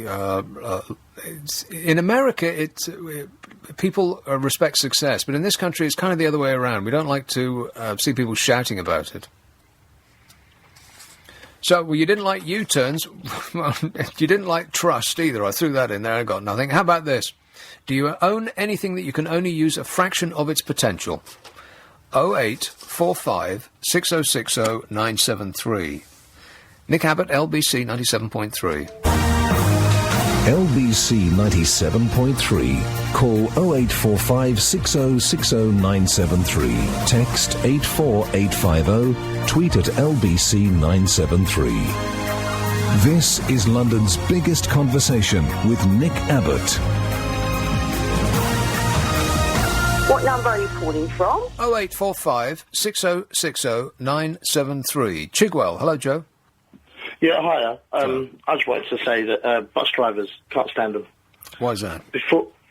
Over the years, a few incidences, the worst one recently involving my son, and as much as I've tried to get the issue resolved, they've done nothing but ignore the situation that they've put my boy in. And you're saying that this is the nature of your U-turn. You used to like them, but you don't like them anymore.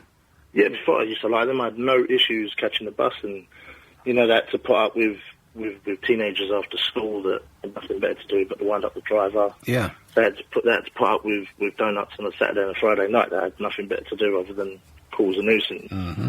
And sometimes you'd have a hot, sweaty bus, and it'd be all horrible, and they'd try and let the elderly people on, etc. But now, the way they drive and the things they do and get away with and don't report, they've just got no... They seem to forget that their first responsibility is the public. Well, I've thought the exact same thing many times. When they charge away from a bus stop, when old ladies with a hands full of shopping are trying to find their seat, and the women, it doesn't really matter that they're old lady, anybody is careening down the central aisle, arms flailing, trying to find a seat. Do they not see that in the mirror, or is that just a game to them? All they care about is their lunch break and keeping their union happy, in my opinion. I mean, I had one bus, single-decker, supposed to give way at Mini Roundabout. Now, about 100 yards before the Mini Roundabout is his bus stop, and he's literally taken the front end off my car. So I've caught up with him. I've gone to talk to him, and he had another colleague with him. He's got off the bus, and he patronised me. All he could say was, you was a good driver for spotting that, because... really, we should have given way to you. And I was like, don't patronise me. You shouldn't be driving. If he does not know that he should not be doing more than 20, approaching a mini roundabout where he's supposed to give way, he shouldn't be driving a public bus. Well, but there's a lot of people who shouldn't be driving who actually are. Always remember that everybody else on the road is a numpty, apart from you, Joe, and you won't go far wrong. Thanks, mate. 0845 6060 973. Some bus drivers are beyond reproach. It's the ones that aren't that you notice. Charging away from a bus stop and screaming to a halt at one, as though they are, on fire, late. The last thing that many of them seem to do is to give two figs about the people that they're supposed to be serving, the passengers. So I'm kind of with you there. 0845 6060 973. That's kind of shoehorning it into U-turns, but I'll allow it. U-turns. 50% of the population have had a U-turn, a change of mind about something that is important to them during the course of their life. What can you tell me that in that order that applies to you? Waldingham. Hello, Cassie. Hello, Nick. Cassie. Hope you're well. I am super. Thanks for asking. Good. I just wanted to have a word with you about fracking, if that's all right. Gosh, I wish it was called something else. I know. It's expressive, though, isn't it? Let's not get carried away. Somebody has explained it to me. Somebody has texted in, and, this is them trying to explain it, why it's called that. Hydraulic fracturing, shortened to hydrofracking, shortened again to fracking. Mm-hmm. Well, they could have shortened it to almost anything at all. Well, I don't think that we're being told the truth. And I heard a news person about a week ago compare it to kind of jumping off the third rung of a ladder. That's how much damage it does to the earth. And I was just incensed when I heard that. And also this woman this evening who made a comment about it's all hooey and it's all, What it is drilling into the earth and injecting sand and toxic chemicals at high pressure with using tons of water to blow apart the shale rock to release the gas. Yeah. What could And possibly go wrong? It's the toxic chemicals. It poisons the earth, poisons the rivers, lakes, kills animals, causes damage to the nervous system, causes birth defects. These have all been documented. This isn't just... But it's worse than that. I mean, one of the things that they're doing by doing this is actually fracturing the earth. Now, what they're doing might not in itself directly cause earthquakes, but it does. If earthquakes happen somewhere else in the world, then the weakened crust or the content of the earth beneath our feet has been weakened to such an extent that earthquakes somewhere else could cause a similar fracturing here. Yeah, well, I watched a film about this where they actually filmed what happens under the earth when they do one of these things. It displaces everything, not just in that one area, but for a large area, and it's like little veins, and you see all the earth move, and the rock, everything crumbles. They do so much damage each time they do it, and now they're beginning to hook it up with sinkholes. That perhaps is the reason why we have so many sinkholes. Well, in the States, they have so many of them, thousands of them. But you know, Josh Fox did that film about Gasland. It was called Gasland, and it's about fracturing. Is he the fellow that's just done another, like a follow-up? Yeah, he has, and he's been on loads of interviews. But the thing is, you know, they approached him after his parents died to do, there was gas on his land, and they wanted to do this. And he got curious enough to take a camera crew out and just kind of check out what they'd been doing. He wanted to see the harm they had done, and he found it was so devastating. It was just like a wilderness. But there's also a woman who refused to let them on her land, and they were doing just the perimeter of her land because they fought a battle to try and get on her land to do this. And her cattle died. And she actually drove along and showed the damage to the trees that all died and vegetation, nothing would grow on the land. It's permanent. But is it not the case that they can go down vertically? They don't really need permission to go on your land because they can go down vertically on somebody else's land, and they go horizontally. That's right. After they've reached a certain depth to go anywhere they like. Yeah, and it bubbles up. It eventually, the toxic chemicals bubbles up onto the surface of the land, and this is how you have cattle dying, and her herd of cattle, all the calves were born dead, and all sorts of things. So this is not a happy story. No, it's horrendous. It is. They lie to us, and because so much lobbying is taking place, and there's so much money involved, we are being lied to. Well, it isn't this gentle little thing of just kind of gently teasing it out of rocks. No, it's high pressure. It's raping the earth. It's destructive beyond belief. But at least they're making money out of it, Cassie. And the biggest, in the fullness of time, we'll know whether it's a lie or not. But I'm going to go ahead and make my mind up now. They're saying that the good thing about it is that our bills will go down. No, there's no good thing about it. Anybody believe that? No, you can't. Anyway, this country is too small to be fracking. I mean, you know, if you saw those films about Pennsylvania and the damage they have done there to miles and miles of land that you couldn't possibly live on, and people are getting sick, all sorts of diseases. They don't care. Well, you can add it to the never-ending, the seemingly endless list of corporations that don't care. Yeah, and you know, we're going to all be dead soon if we don't do something about them. Yeah, like I said, not a happy story. All right, well, keep your eyes peeled, Cassie. Take care. Ta-da. Bye. 0845 6060 973. Brixton. Hello, Tom. Hi, Nick. How are you? All right, thanks. Morning. Nice and cool weather again for a change. Ah, so pleasant. Thank God. You were just saying, I want to talk about fracking. You were just saying there about the bills being cheaper. We won't be here to pay the bills if we're already sick from the water. Do you know what I mean?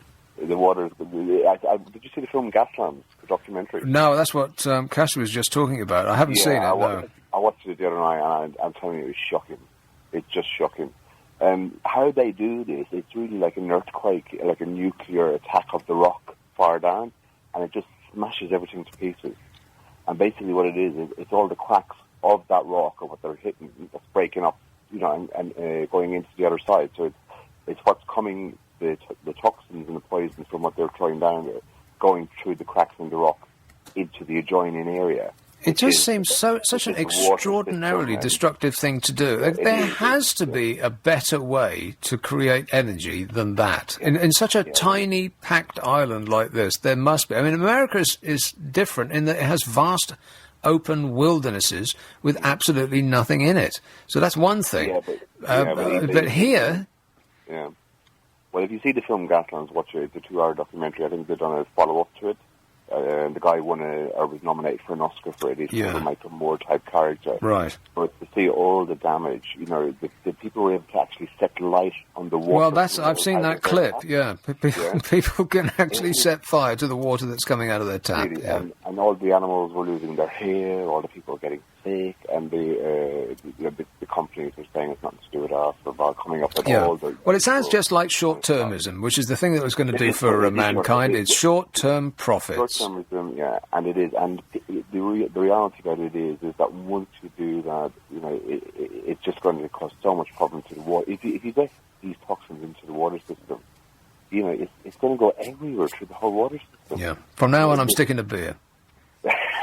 Go in, look at Gasland. All right, I'll put it on my list. Thanks very much, Tom. 0845 6060 973.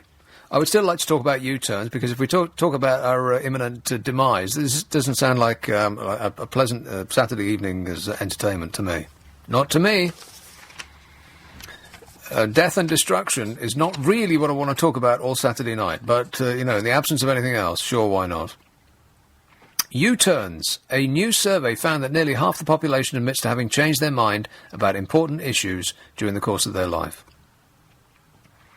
42% of adults experienced life-changing U-turns, and a quarter of people over the age of 60 admitted that they had changed the political party they vote for instance. So over to you. U-turns. Leighton. Hello, Sarah. Hello. Sarah. Hi, good evening. Sarah. Well, U-turns. During the 1980s, and yes, I am old enough to know chirpy, chirpy, cheep, cheep. Yeah. Ooh-wee. Chirpy, chirpy, cheep, cheep. Chirpy, chirpy, cheep, cheep, chirp. Yes. Last night I heard my I think mama singing. Yeah, that's plenty. Okay. During the 1980s, when I was, I'm 50 now, but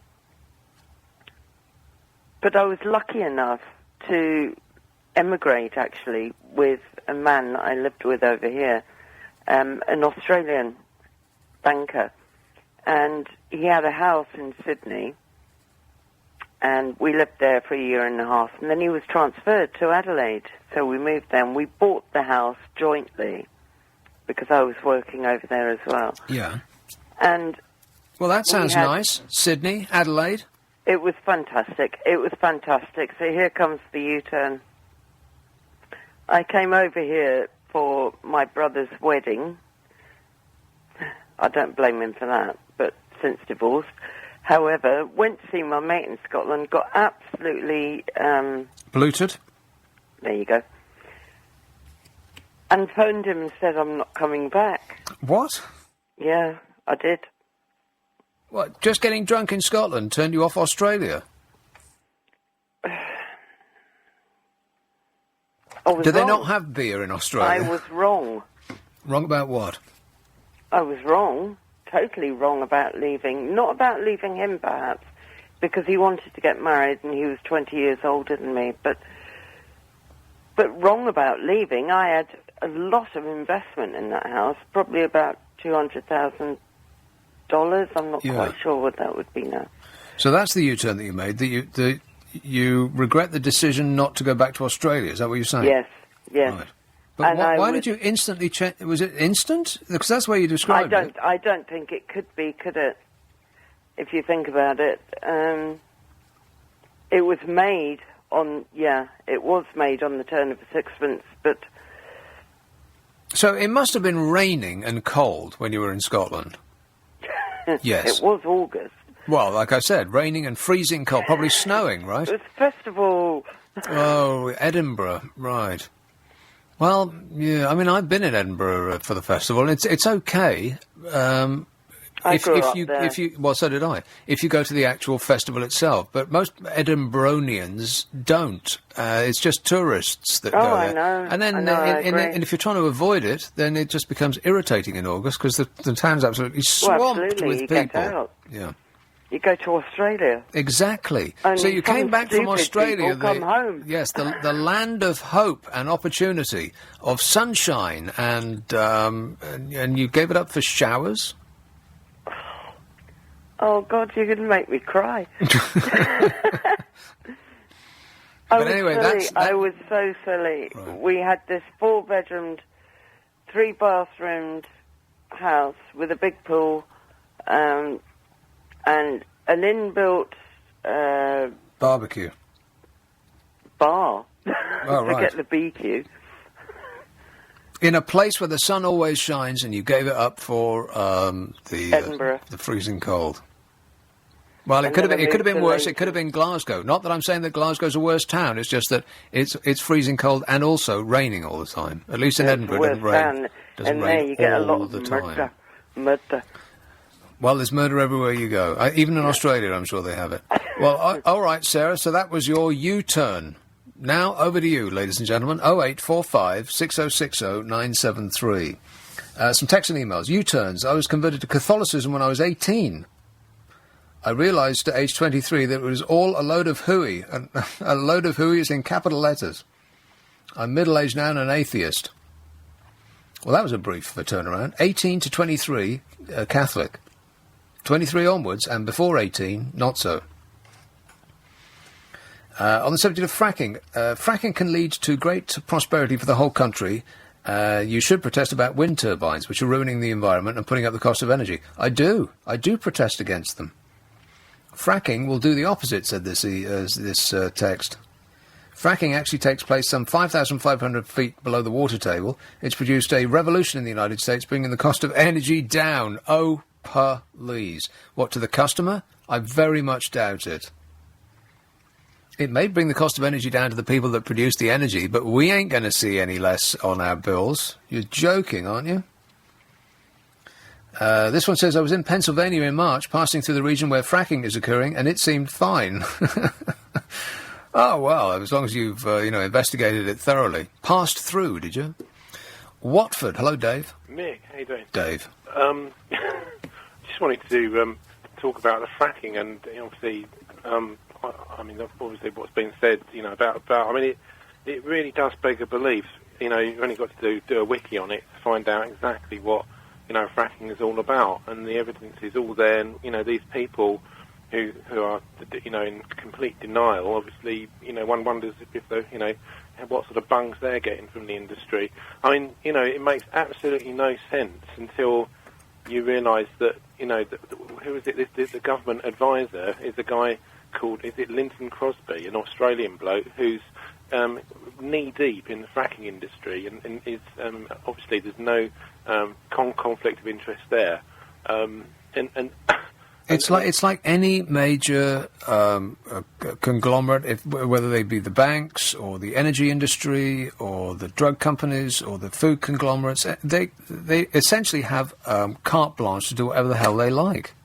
Yeah, I mean, it is. I mean, what is democracy? I mean, the business. I mean, how many people have to sort of vote against this thing? I mean, the fact is, Nick, that the perverse world in which these people exist, and the guy that you were quoting there about the fracking, being good for business, in a perverse way it is. But the good bit about it is that all earthquakes are good for business, and in the economic cookbook it means it's like Iraq, fantastic opportunity for business to go in there. I mean, what could be better than people having their houses, completely. I mean, the Crossrail, fantastic. I mean, the more houses... Yeah, well, it's terrific for the building industry, yeah. Terrific for the building industry. And, it's all good for the economy and, the statistics and everything. It's just bad news for the people who've got houses. The individuals, yes. If you've got a house, then you've got something to worry about. But if you've got a mud hut or if you've got a boat on the Thames, you've got no worries, But obviously just a few people have got houses that have got to worry about this because, and there's going to come a time that the insurance industry are going to go, actually, you know what, we've had enough of this, and then, people will pay for it in the long run, even if they don't already, because... Yeah, if fracking is happening near you, it'll be like Japanese knotweed has taken over your house and is actually on fire. That's how seriously they will view it. Well, I know, it's just, it will actually render those properties, just so, I haven't looked into this, but I've heard it does cause earthquakes, and but at the same time, there's a whole. You can imagine the amount of money that's vested in this industry. Massive. And the PR tentacles stretching far and wide to placate everybody and try and quell any sort of alarms. That, oh no, it's no problem. Well, the energy company, it's much like the banks. The energy companies, if you take the top, let's say half a dozen energy companies, they are worth more than any country. So no wonder they can pay their way out of any tight spot. They're the ones with all the money. The thing is, as I said, I think, Nick, and it also stretches further than I do know people, who've gone into this macroeconomics, and they do. Regard these natural disasters as actually a plus. The more damage it can cause along the way, that's all actually more business for the boys, Right.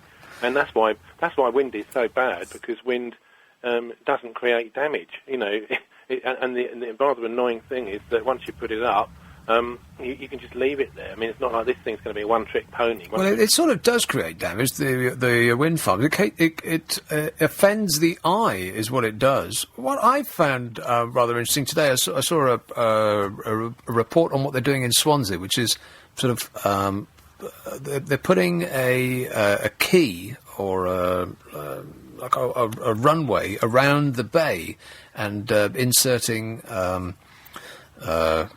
I don't know what they're called, but like fans, hydroelectric fans in the base of the quay, and using the power of the tide.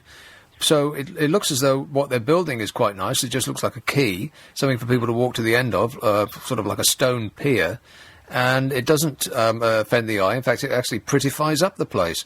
And by that method, they can make endlessly cheap energy because they're just using the tide. And unless somebody takes away the moon, then it's always going to be there. Yeah, that's right. They did have something, didn't they? Well, I'm sure, the underground forces, the dark forces, will be out to say they did have something, wouldn't they? The Salter's Duck up somewhere in the north of England, but it got sabotaged almost as soon as it got put in place. And no doubt, if it wasn't an oil tanker pump smashing it up into it, it would have been some deliberate thing to stop it. But those arguments, arguments of those, I happen to think that down in Cornwall, the wind farm down there is a tourist attraction. What? Yeah, this is... Nobody's going to Cornwall to look at a wind farm. You mean that people go to Cornwall because it is a beautiful place to go, and the wind farm happens to be located there? No one's going to Cornwall to see a wind farm. You're kidding. They do. It is a part of, I forget what project it is, but, it's like you were going to see the London Eye. It's no more hideous than the London Eye, but you go out to see that. You know what I mean? I think that on that point we part. I don't believe that anybody's going. And the London Eye doesn't even generate electricity. Well, no, it costs a lot to move it around. Yeah. But I just think that the other thing about this thing is it's a one-trick pony. And once they've done it in one place, how long is that going to be? They're going to move on, do it somewhere else. Have to, yeah. That's the nature of mining. Yeah. A backyard near you. It's just. I really think this will be another test of people power. And I think the good, I take my hat off to those people who are standing firm against this. I can't believe they've done it in a place like Balcombe. You would have thought they were, it's like the HS2 link. There's some really unbelievably unpopular projects, which it's almost like... Yeah, it seems to be like another day, another unpopular project.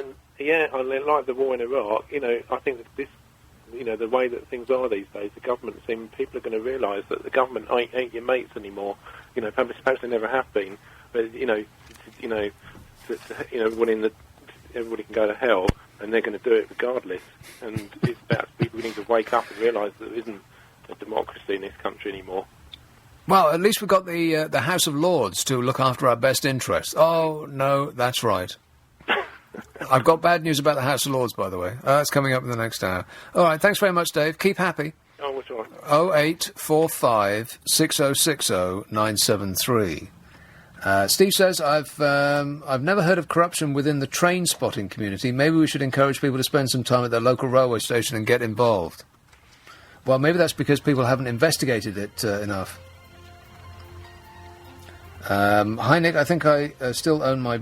on things that I own that I don't use to maximum potential, I think I still own my brain, although the way things are going I'm feeling very protective, but I'm pretty sure I only use a tiny percentage of its actual capacity, and the rest of the population less than that. Well, you may have a good point. 0845 6060 973. Do you own anything that you only use a tiny fraction of its potential? U-turns. Have you ever changed your mind about anything or anyone during the course of your life that is significant to you? 0845...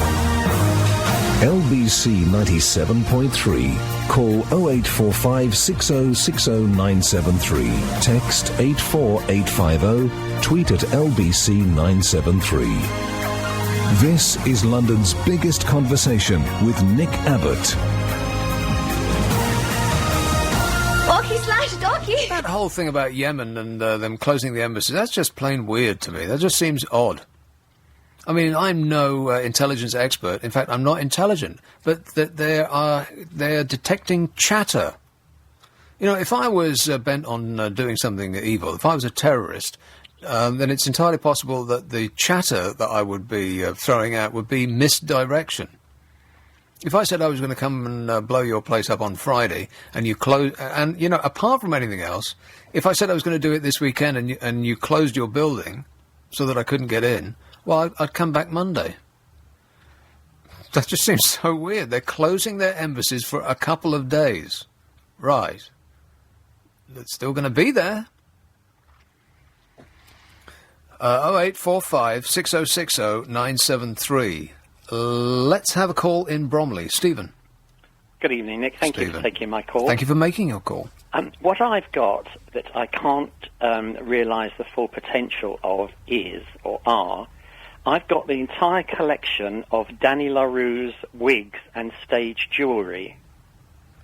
And how did you get that? Because I'm in the business. I'm wardrobe master and wig master on, the big shows.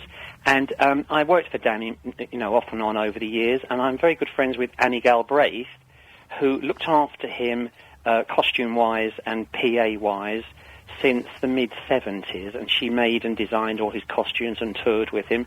And when he died 4 years ago, we had a costume sale and various things were sold off, but we wanted to keep the wigs and jewellery together, and she said, I'd like you to be the custodian of them. Now, we're not talking about nylon wigs off the market. We're talking about 100% human hair, hand-knotted with what they call the lace front. I'm sure being in the business, to give you the hairline. And I've got no idea. Why would I know about wigs? I'm on the radio. Well, the wigs that give you the hairline are all knotted on a very fine lace, and they're called lace fronts. Isn't that a bit creepy? Well, no, all the stage wigs on the West End shows are all lace fronts. No, I mean surrounded by human hair. Yes, it is all human hair, European mostly, and the blonde is the most expensive of all. But it's mixed with Asian hair and yak hair to give it body. Yak hair? Yeah, to give it... His wigs were big. All the big West End shows, it's mixed. It's mixed with Asian hair and yak hair to give it the body, because European hair is finer. So it's all hand-knotted. So the replacement value of these wigs, and he never threw anything away, is, a couple of £1,000 or more each. Each? Yes, each. How many have you got? I've got nearly 200. What? Yeah. So, of course, he was... I mean, a lot of people won't know who he was, but he headlined 7 major West End shows during his career. From the middle 60s to the end of the 80s, he was a very, very big star, a huge star. What is it about this country and men dressing as women? Well, I don't know, but there's only ever one at the top of the tree at any one time, really. So it went through, there was Dan, and there was Edna Everage, Barry Humphries, then Lily Savage, and Lily's retired now, so there really isn't anybody at the moment. But except when Christmas comes around, and then the panto season is absolutely stuffed with them. Oh yeah, that's different. Panto dames, yes. That's. But of course they only work at Christmas. But Dan was an all-year huge star, playing the biggest theatres up and down the country. But don't you think that's a bit? Is it unique to this country? Pantomime and female impersonation. Yes, female impersonation. Yeah. It is, and he was the biggest and the best. So we've done a few exhibitions of costumes, and the wigs have been recreated and put on display. But I've hired a few of them out. But of course, to some people, they're as precious and as desirable as Judy Garland's ruby slippers from The Wizard of Oz. So we have to guard them because they could go walkies. So you can't exactly hire them out. Well, is there a museum of theatre? No, not anymore. Really? They closed it. It was in Covent Garden, and it's closed. What about the V&A? They bought some of Dan's costumes to exhibit in the costume sale, but they're still refurbishing those galleries, and they're not on show as yet. So these I can't realise their full potential because the man that could is no longer with us. Right. But it is fascinating. How do you look in a dress, Stephen? Pardon? Do you look good in a frock? No, my business is making other people look good. Right. So that is a good example of something that cannot realise its full potential. So they Well, maybe in the short term there will be a Danny LaRue impersonator, a female impersonator come along, and then the costumes are all ready and set to go.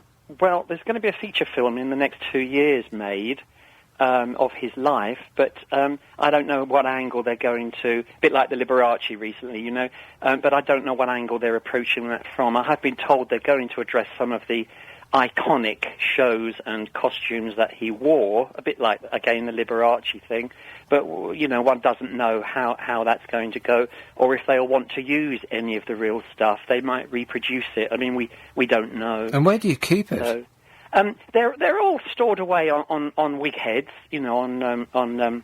But I mean, is it over at your place? They're in storage around, yeah. Right. Yeah. Now you're being very secretive. Yeah. But of course, you see, his jewel. I mean, it all was the very, very best. The costumes, the jewellery, the wigs. He was a huge, huge star. Don't you think that's a bit surprising? That magnificent. That there is no museum of theatre. There was in Covent Garden, but they closed it. Right. Yes, they closed it. There was the Theatre Museum, but it was closed some years ago. That would have been, a good place to have it, perpetually on display. Yeah. But there isn't a place. We don't have anything like that. Only the V&A costume galleries, and they're jam-packed upstairs, the wardrobe galleries. I'm so sure the majority of the stuff that the V&A owns was never on display because they haven't got the room for it. It's not. Dan's hasn't been shown yet. It's all in the archives because, as you say, they have got so much stuff. But hopefully, there might be another museum or whatever, and we would lend some stuff to them. But until then, it's only let out occasionally and exhibited occasionally, and so it's not realising its full potential. Yeah, No. and that fits in perfectly. Good work. Thanks a lot, Stephen. Thank you. Ta-da. Bye. 0845 6060 973. Here on the subject of U-turns is one on the M25. Don't U-turn on the M25, Kate. No, I'm not. Well, we're not doing anything. We're just in traffic. You're stuck in traffic. Really? Yeah, this time we're not. Just for the Dartford toll, so we're just all sitting here, and it's not very far. I don't know why. M is for motorway. You're not really motoring along on the M25. We're sticking along. There's one lane, there's 2 lanes closed, which is why. But there's loads of people for some reason. What are they all I don't doing? know what they're doing. What- I don't know. Why can't they be happy where they are? I know, stay at home. So anyway, Yes, I used to, it's a very important subject, but I used to hate sausages. And then recently, in the last 4 weeks, I'd say 2 months actually, I love sausages. what, all sausages? No, not the horrible porky ones that are really like, but I like the ones that sort of have apple in them from local farms. I live in Norfolk and they've got some really good sausages, and I've gone a bit sausage mad. It's true, I was trying to think of something. The only thing I've changed my mind about is sausages. Well, you know I what? keep going on about them. Sausages is one of the reasons that I gave up eating meat in the first place, because it's mystery meat. You've got no idea what's in it. No, you do. You look at the back. Say if it's from a local farm, because I learned this, and this is why I've got into them. And you have a look, and if it says like 95% pork, then that's good, and then it's 5% sort of. Well, I don't know. Is that good? Because 98%. I choose ones that you can get in a supermarket that are 98%, and I stand by those. Those are about the only sausages that I actually eat. Apart from boar. You ever had wild boar sausage? No, I haven't. So yummy. Oh, have you had beef sausages? Beef? Yeah. Sausages? Yeah. There's no such thing. There really is. Huh. There's beef and there's chicken sausages.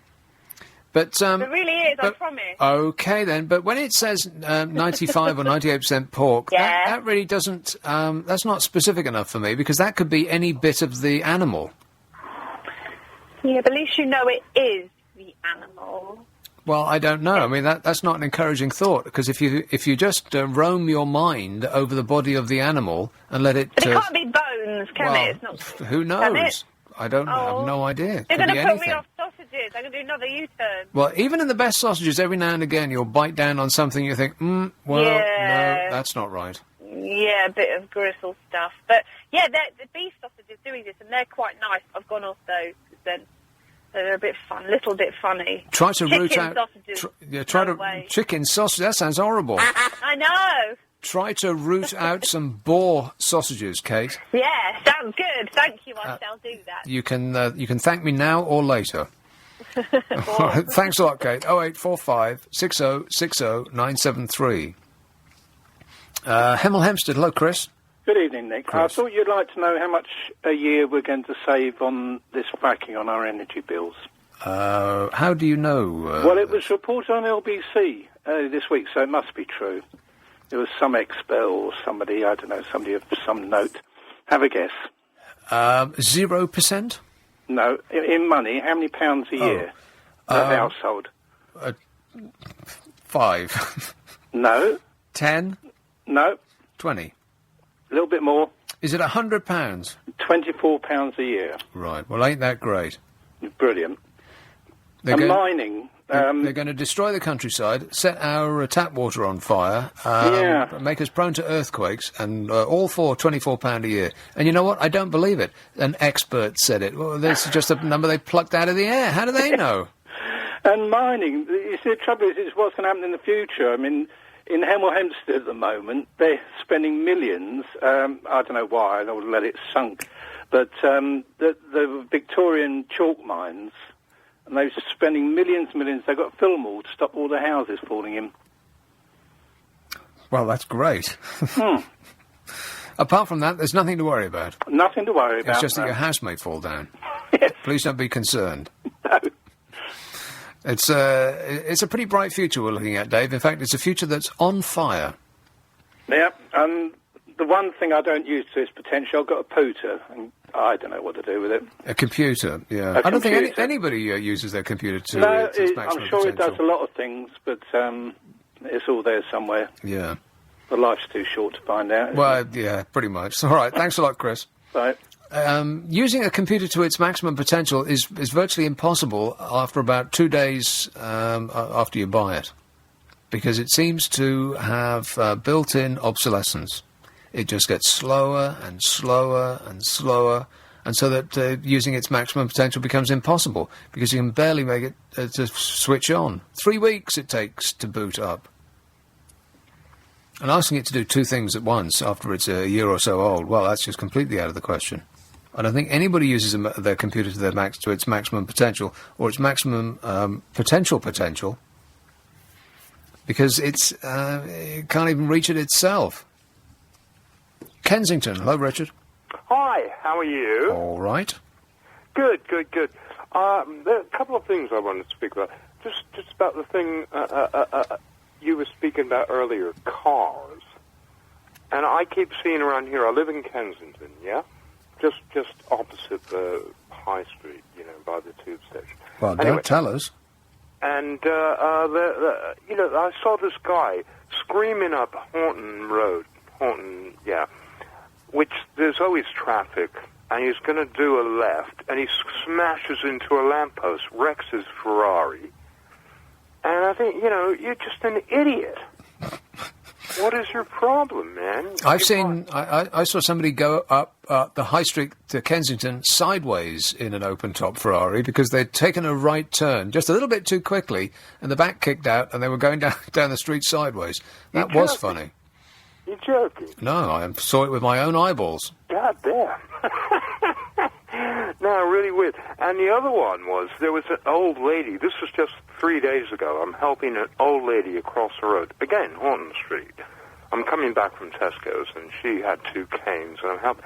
And this guy is leaning on the horn, and he's banging me with the front of the Ferrari. I put my shopping bags down, helped the lady across the road, and I opened his door, and I said, "What the hell are you doing?" And he got out of the car, and he was some fat little nobody. And I said, "You want to play? Yeah, I'll put you in a body bag. Don't mess with me." Okay, I think we've strayed into a film script. Are you sure you're not imagining this, Richard? Wealthy Britons have spent £91 million buying new Ferraris this year. They cost, the starting price for a new Ferrari, 220 grand. That seems a lot. That seems a lot for a car that you're never going to use the potential of. I mean, they'll be able to go 200 miles an hour. Where on earth will you be able to do that? I mean, in this country, you'd be lucky to get over 30. There was a lady I just spoke to on a motorway, and she was standing still. What is the point of buying a Ferrari? The point of buying a car that's that fast, that has 0 to 60 times of about 3 seconds. When are you going to use that? It seems utterly pointless. Is there anything else you own, or maybe if there's one of these things that you own that you do not use the full potential of? 0845 6060 973, and also U-turns. What is the most important, significant, or life-changing thing that you have changed your mind about? 0845 6060 973. I've mentioned bank scandals. There's the LIBOR. There's the new bank rate scandal, which I'd never even heard about, and that's about to hit. There's the mis-selling of PPI, and then there's the mis-selling of these bundled accounts. So that's 4 that's going at the moment. It's a good job that there's not another scandal on the horizon for the banks, except this is an article written by the deputy money editor in the Times. He says, let's call the flagship funding for lending scheme what it is. What do you think he might call it? Daylight robbery. He says, in the year since the scheme began, lenders have grabbed more than £16 billion of cheap finance from the Bank of England, i.e. us. Lenders, banks, have grabbed £16 billion of cheap finance from the Bank of England. Free money that we've just poured all over them. He says, but research from the Intermediary Mortgage Lenders Association raises the question of how many people are benefiting. Despite the funding for lending scheme being in place since last August, 35% of mortgage brokers it polled said they were unable to source a mortgage for a mainstream borrower, not a first-time borrower, a mainstream borrower, in the second quarter of 2013. Over a third. That's mainstream, never mind the aspiring first-time buyer the government claims to have been so keen to help. The scheme has not sparked the mortgage jamboree that some of you, some would have you believe. So says the deputy money editor of the Times. Banks have gorged on 3/4 of the FLS funds, £12.6 billion at the last count, although much of the new lending is coming from building societies. It raises the question of where the money has gone. Not on small businesses, that's for sure. On lending to them or people who want a mortgage. They've taken £12.6 billion of free money and done what with it? While many borrowers have found that the FLS has not lived up to the hype, savers have had to sit by and watch their wealth being openly plundered. With banks and building societies freed from the need to attract new funds from savers, rates have been cut. And the average rate on easy access accounts, 0.67%, which is akin to nothing at all. Savers with fixed-rate bonds maturing this year will see their incomes slashed by a combined £1 billion, thanks to the savage rate cuts. We give them £12.6 billion of free money, and their answer, instead of to lend it back out to us, even to make a profit, is to take another £1 billion off the money that we already have with them. Nice people to do business with. 0845 6060 973. About that or anything else that we've talked about tonight. Let me recap. I have a pile of things I've talked about. Well, there's the banks, there's that scandal, and then there's the other scandal about the key rate of derivatives, and then there's the interest rate scandal, and then there's the new scandal of add-ons by banks on current accounts. And we've talked about fracking and the chances of winning the lotto game, and the PPI mis-selling, which now has cost twice as much as the Olympics cost. And the new boss of the Royal Bank of Scotland has waived his bonus until the 2015, but will still be pulling in £1.3 million a year, and had a golden hello of £1.6 million and a £2 million bonus after 2015, and etc. and so on. 0845 6060 973. About that or anything else that's on your mind. On the subject of U-turns, this message says, U-turns, my ex-husband and I made the same U-turn 2 years after we got married, so we got divorced. A life-changing U-turn. On the subject of corruption, Steve says, I've never heard of corruption within... I've read that one. Hi, Nick, I think I've read that one. Hello, Nick, I own a pair of expensive speakers, but I can only turn them up to 15%. If I turn them up any louder, I'll probably get evicted. Yeah, me too. But the reason that you bought them, perhaps, probably the same as me, that they were huge and they turned up, metaphorically speaking, to 11. Even though you knew in the back of your mind when you parted with your money at the hi-fi store that you wouldn't be able to use them to their fullest potential, you didn't want to buy the speakers that didn't go as loud, right? It's a men thing. Mel says, I just had a vision of 200 Danny LaRue wigs being taken for a walk down the Strand. Only on this show. 0845 6060 973. The other thing that I threw at you, which you threw right back at me, in my face, was, is there any organisational person that still has your trust? After we've been disappointed by the NHS and the police and the MPs and the press and the banks and the corporations and the TV and radio show stars that we grew up with in the 70s and 80s. Is there any organisational person that still has your trust? 0845 6060 973. I'm on the verge of giving up here. Can you believe it, Sam? I've been staring at a dead board all night long. I tell you what, this will probably be the last show I do. I'll get somebody who can actually get calls next week. Oh, I'll do immigration and wheelie bins. That'll get calls in. I mean, I could sit here and do that all night long, but who the hell would want to listen to it? Oh, go cool. For me, the weather. The sunshine and hot weather of the past few days will be wiped out by heavy rain across most of the country through tomorrow and Monday. Oh.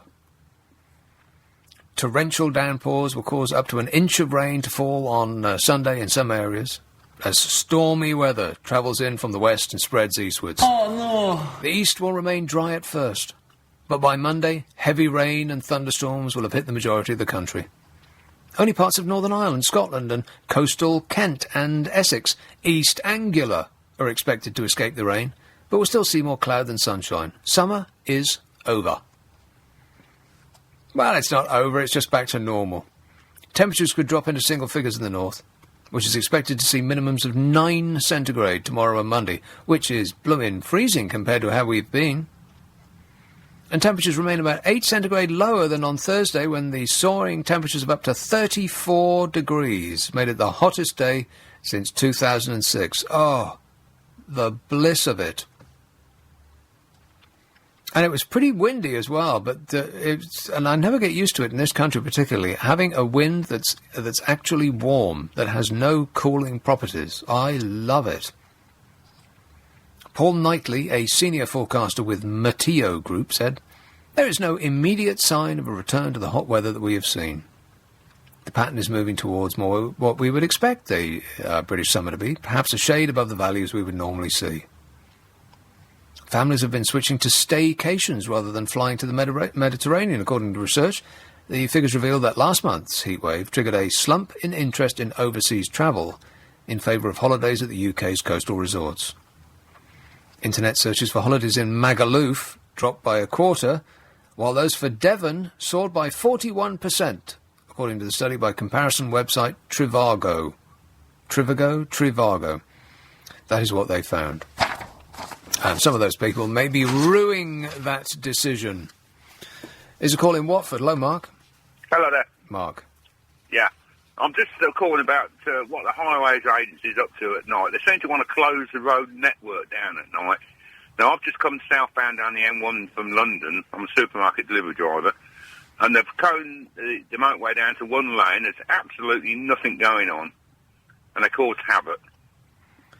Well, the amount of times that I've seen a sea, for as far as the eye can tell, of cones, they just go on forever and ever, and nobody appears to be doing anything behind them. It's infuriating.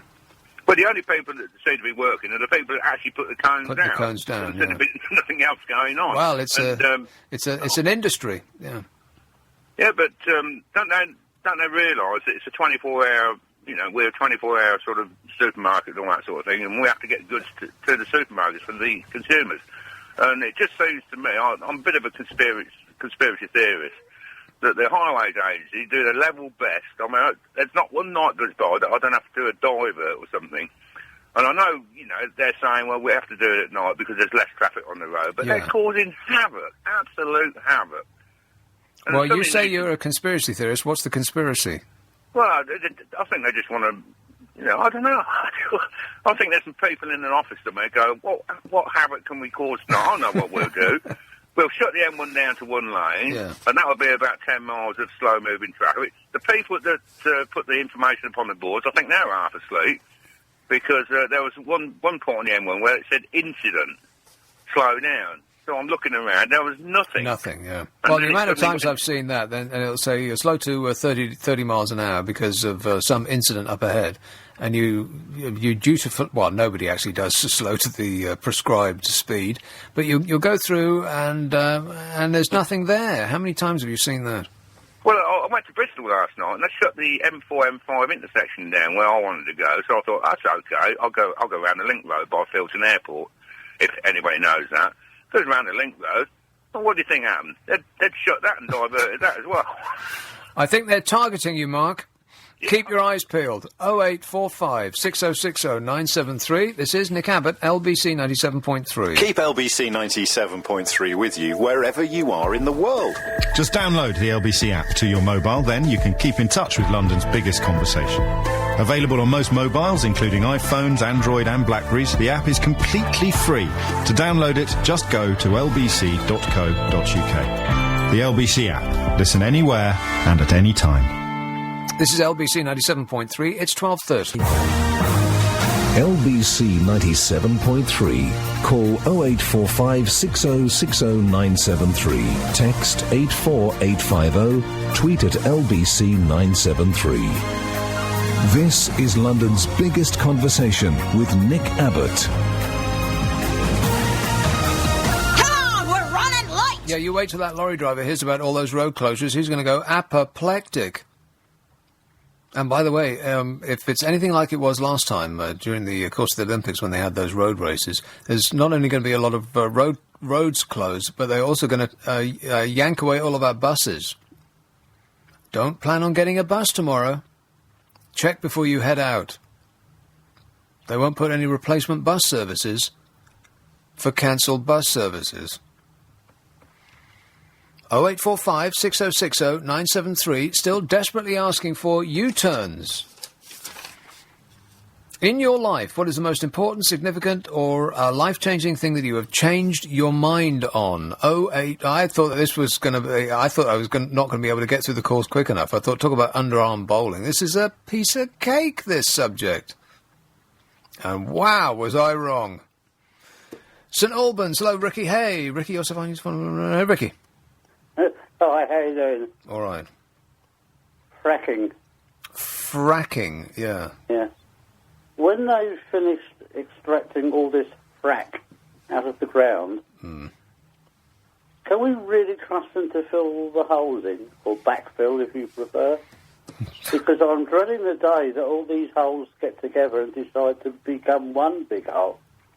We could find ourselves in a lot of trouble. Well, I don't know. I mean, the companies that are doing this, they're, you know, the giant energy organisations and the individuals that used to run companies like BP and stuff like that. And none of those organisations have a dodgy record on safety. No, I'm sure they don't. You can do anything with a pen or a computer and falsify things. Oh, how dare I say a thing like that? Well, I don't know. Falsify, you don't have to falsify it. You just, time passes, people forget. 0845 6060 973. Fracking, it seems to be something that people are exercised about. I just wish it was called something else. You can text 84850, email nicka@lbc.co.uk, and if you tweet, it's at lbc973. They're thinning out the House of Lords. Not by much. Peers with serious criminal records, or those who stop attending Parliament, could be kicked out of the House of Lords. And if you've ever seen the House of Lords on the Parliament channel, then that's all of them. Almost none of them attend Parliament. And hang on a minute, there's crooks in the House of Lords. That is shocking, isn't it? No. Not really, no. The proposal follows a storm of criticism over the appointment of 30 new members. 30. A move which left all three party leaders, accused of polluting politics, which is wrong. You can't pollute a sewer. Technically impossible. Now, after being attacked for rewarding major donors, cronies and lobbyists, senior ministers say they'll seek to introduce fresh Lords reforms to cut the upper chamber. Yes. Now they've got all their mates safely inside. They're thinning out the crowd. At the moment, the Lords, which has swollen to 836 members, is second only to the Chinese Politburo as the largest legislature in the world. How many people in China? How many people in this country? But even the Chinese Politburo show up every once in a while. You know, every once in a while they'll show their face. Under the proposals, peers who do not attend the House or who have left the country will be told to retire. And those who have been given custodial sentences of a year or more will be stripped of their peerages, which puts all the ones given a peerage for services to the financial industries or the energy businesses, they'll all be in the clear, because those people never go to jail. Currently, MPs are kicked out of the Commons if they are sentenced to more than a year behind bars. But peers are simply banned from the Lords for the duration of their sentence or for the period when they are bankrupt. Well, isn't that priceless? We found a body of people even more crooked than those in the Commons. The new plans would affect Tory peer and novelist Lord Archer, who was jailed 4 years ago for perjury and perverting the course of justice in 2001. But they would not hit Lord Hanningfield, who received a 9-month sentence under the year, 9 months, in 2011, for fiddling his expenses. Ministers have vowed to tackle huge levels of absenteeism, just like I said. There's never anyone there. At least 51 peers who are thought to have moved abroad or are also expected to lose their places. No wonder they're never there. They're not even in the country. And hundreds of peers rarely or never speak in the upper chamber, but are still able to claim allowances of £300 a day. What a racket. Plans to make the Lords an elected chamber were shelved last year after a bitter row between the Tories and the Lib Dems. And the Lib Dems are still keen to remove the historical anomaly that allows 92 hereditary peers to remain in the Lords, but they're apparently unwilling to push the idea for fear of generating further opposition from the Conservatives. You remember the Conservatives, don't you? Authors of that phrase, "We're all in this together." A senior Lib Dem source said that they are looking at areas of low-hanging fruit, which almost everyone agrees are crying out for reform. Some sort of retirement plan, which sent bells ringing in my mind. A retirement plan? That rather sounds like we'll be throwing more money at them to go away, rather than just ask them to go away. And do you know how much the Lords can coin in while they're doing whatever it is that they do? Well, I didn't either, and so I looked it up. And I'll come to that in just a minute. I'll give you the bad news after this. Pimlico, hello, Nadia. You want people to give you lower figures, don't you? I know you get cross with Amanda, but I heard earlier on LBC that £300 a day equates to 40,000 a year. £300 a day. Yeah, but that's not all of it. It's much worse than that, Nadia. Oh, dear. Well, I don't take them seriously at all. I mean, there's no credibility in it anymore, is there? I preferred the hereditaries. At least, you know, they knew some, I don't know, they had some sort of background of education. Are you kidding? Well, if we get elected ones, it'll just be like the government. We'll be presented with a list of pre-chosen people and allowed to choose between them. There's no democracy in that. And how come Vicky Price has lost her title? Well, because is it because she's a woman? She's a woman? Yeah, exactly. Who said it first? Yeah, just a wild guess on our parts. Yeah, it might be because she's a woman. Yeah. I mean, how can that? How can they not be laughing as they did that? Honestly, a little meeting they had about taking her little title away. I don't know if it was something I'd never heard of, but yeah, she is the glorious order of taking a bath, something like that. Yeah, exactly. God, they could all do with a bath to get rid of the stink. Anyway, I'm reading about U-turns. Yeah. My father was a doctor, so I was totally into the drug industry all my life until my early 40s.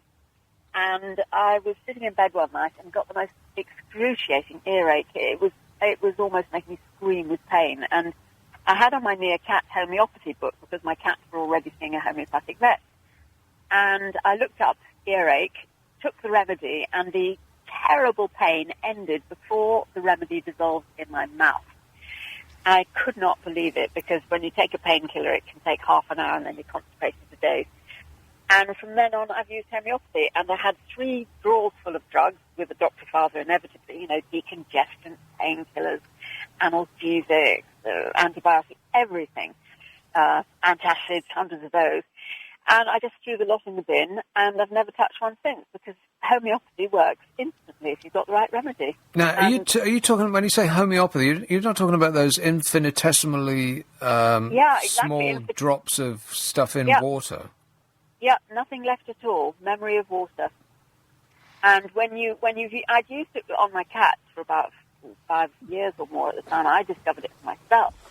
And when you've got a cat running around the room vomiting with a fur ball, and you give it a remedy and it just produces a fur ball and lies down quietly, or it's got diarrhea and you give it a remedy and it recovers immediately before you can even get to a vet, you just realise how amazingly effective it is, with animals, because there's no question about it being placebo. They're extremely unhappy about having a little bit of sugar put in their mouth.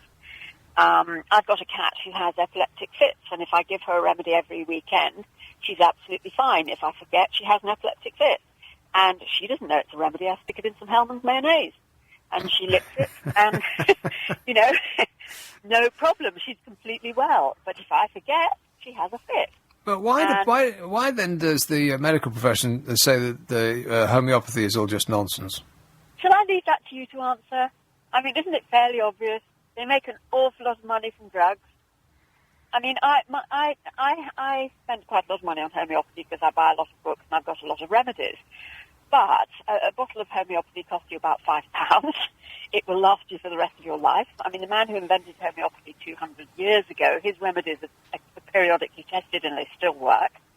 If I buy, I can buy a bottle of Furball remedy for my cats. It might cost me £20 and it'll last me a couple of years. And I can just put a little bottle and put it in my jeans pocket, and if my dog eats something poisonous in the street, I can give it to him and he doesn't get sick. If I drink too much, I'll take the same remedy and I don't get sick. You know, if you have homeopathy, you never have a hangover. Well, never. As much as I'd like to believe you, I just find it hard to credit that something that is so dilute that it is invisible and cannot be detected could make any difference. I mean, it must be a placebo, surely. No, because I just said I can give it to a cat. When she has an epileptic fit, she is rolling and thrashing and hurting herself and falling off shelves. If I give her the remedy every weekend, she doesn't ever do it.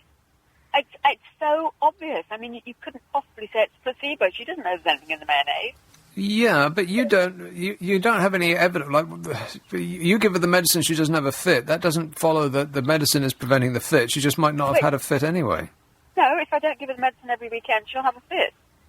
I mean, literally. If I don't give her a remedy every 7 days, she'll have a fit on about the 10th day, because every now and then I forget. Because she's sort of so well in between, I sort of forget, and then she'll have one. She's got advanced kidney disease, and that just gives her epileptic fits every now and then. But but I have had a cat years ago that hemorrhaged. I mean, just blood pouring out of its mouth. I put the remedy in its ear because I couldn't reach its mouth, and the bleeding just stopped. Last night I was out with my dog, and there was a terrible thunder and lightning storm, and he was trembling, absolutely frantic with fear. And I gave him a remedy for fear of loud noises. Suddenly calm.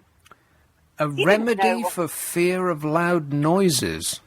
Yeah, it's called phosphorus. And they discovered these remedies by, years ago, if you were working in a match factory and you were, inhaling too much phosphorus, you might get a fear of loud noises and bangs and things. And therefore, you know the remedy from that. And I gave him the remedy and he calmed down.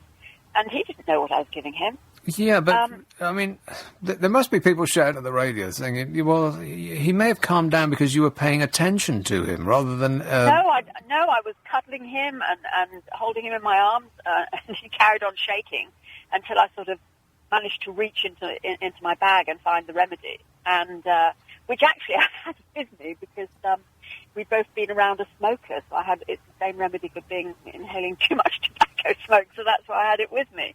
And then I just thought, well, I'll give him that because it's the fear of loud noises, it's the fear of fireworks and so on. And, well, it's you and Prince Charles. I mean, he is an adherent, whereas almost everybody that you talk to in the medical profession, they just think, well, it's just a lot of old nonsense, and it is just a placebo. The thing, yes, because they don't look into it. I mean, you hear all these so-called experts who say it doesn't work, but they've never looked into it.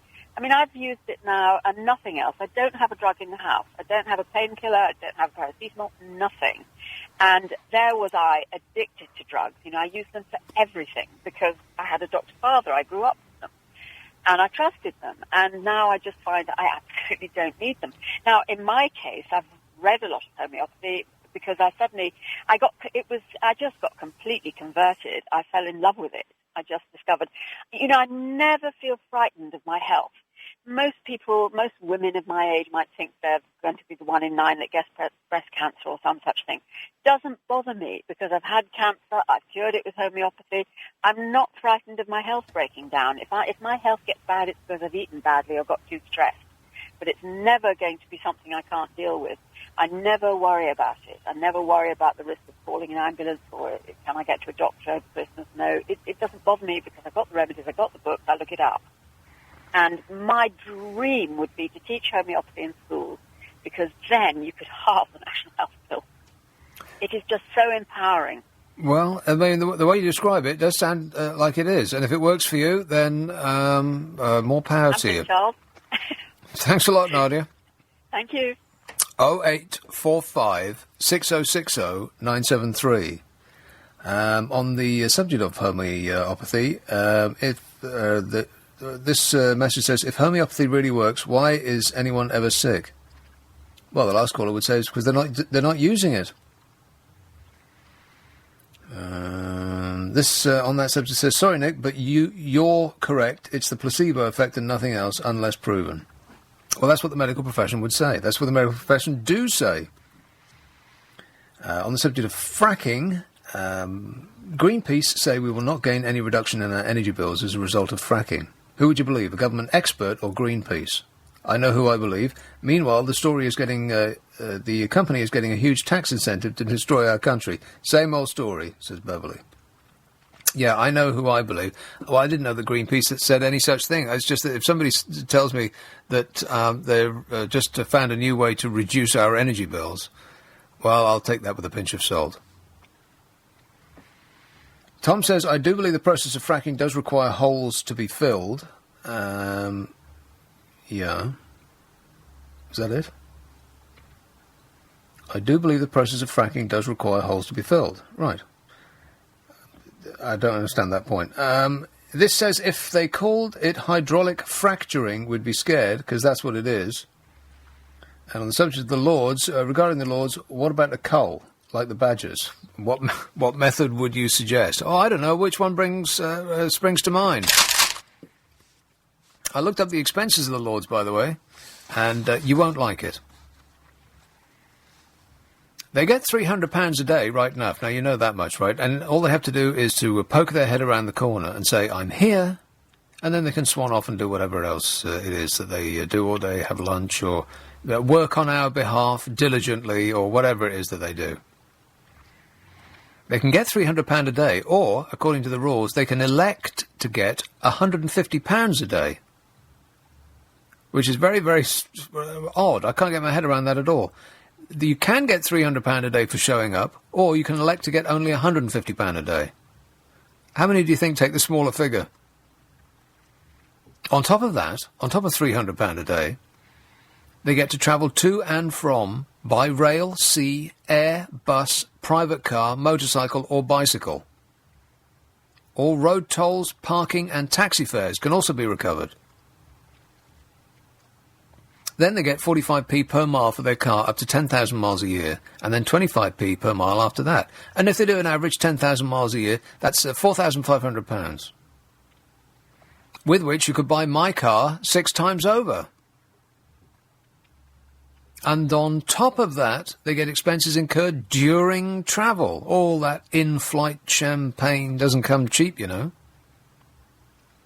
And on top of that, they get 2 free return flights to Europe every year, with all the associated 5-star expenses, if they say they are visiting another parliament, which is perhaps why there's so many meetings between international parliamentarians. They're doing swapsies. You say you're coming to see me, and I'll say I'm coming to see you, and they'll get free holidays at the expense of us mugs.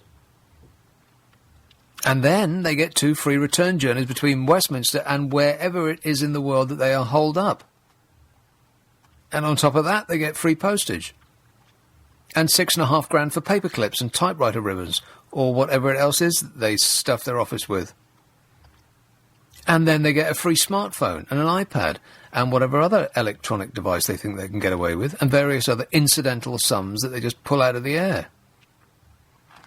And there's never any of them there. Correct. Where are they all? 800 or more of them.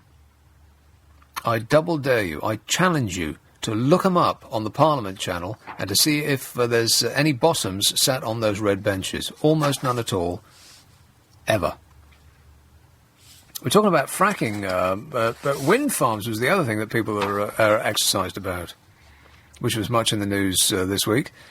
British jobs for British workers row erupted this week as it emerged that a new £1 billion wind farm off the Lincolnshire coast is being maintained by teams of workers flown in from Scandinavia. As he officially opened the offshore scheme, Deputy Prime Minister Nick claimed 30,000 British jobs would be created by the end of the decade by investing in renewable energy, which is one of those numbers that politicians simply pull out of the air like magic.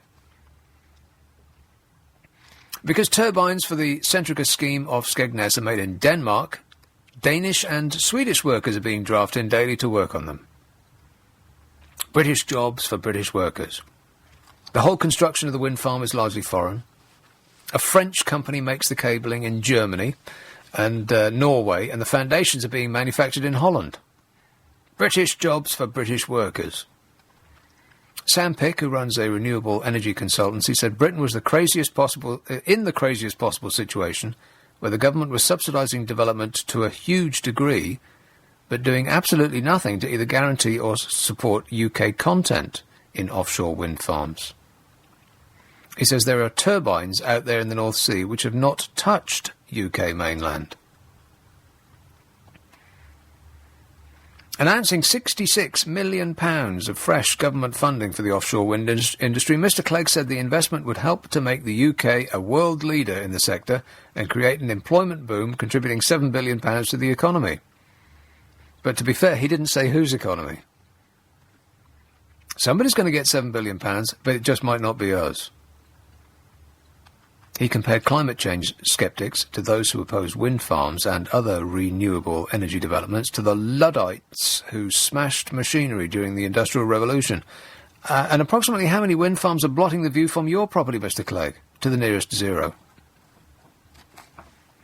He hopes the industry will more than quadruple in size by 2020. Oh, Struth, let's hope not.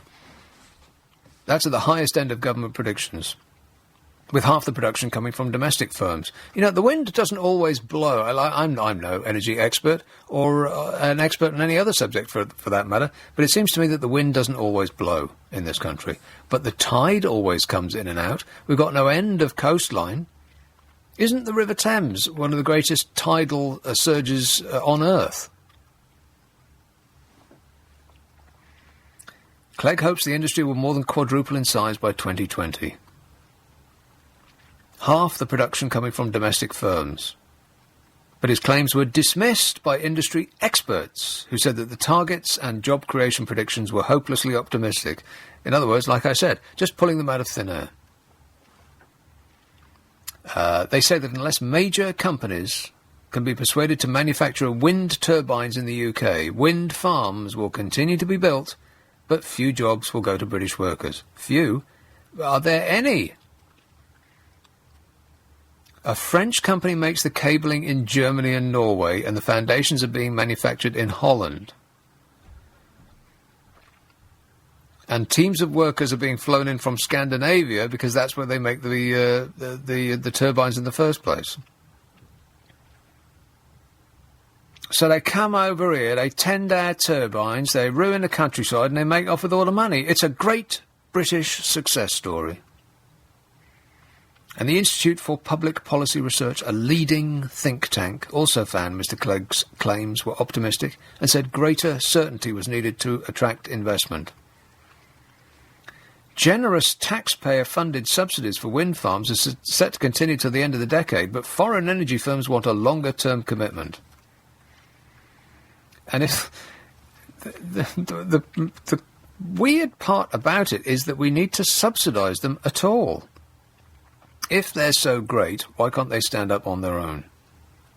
Ministers have promised guaranteed prices, fixed it up to triple the market rate for electricity from offshore wind until 2019, 3 times as much.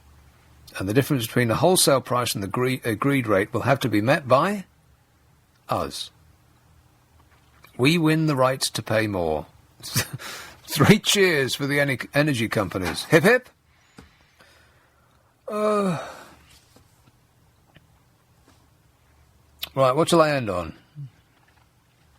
Some text and emails, I'll just read those. People have been polite enough to send them, I might as well read them. On the subject of fracking, this says, why wasn't anyone worried about the holes being filled in when conventional oil wells were drilled? James in Edgware says, I just wish someone would come along and sort out the whole fracking problem. Gosh, I wish it was called something else.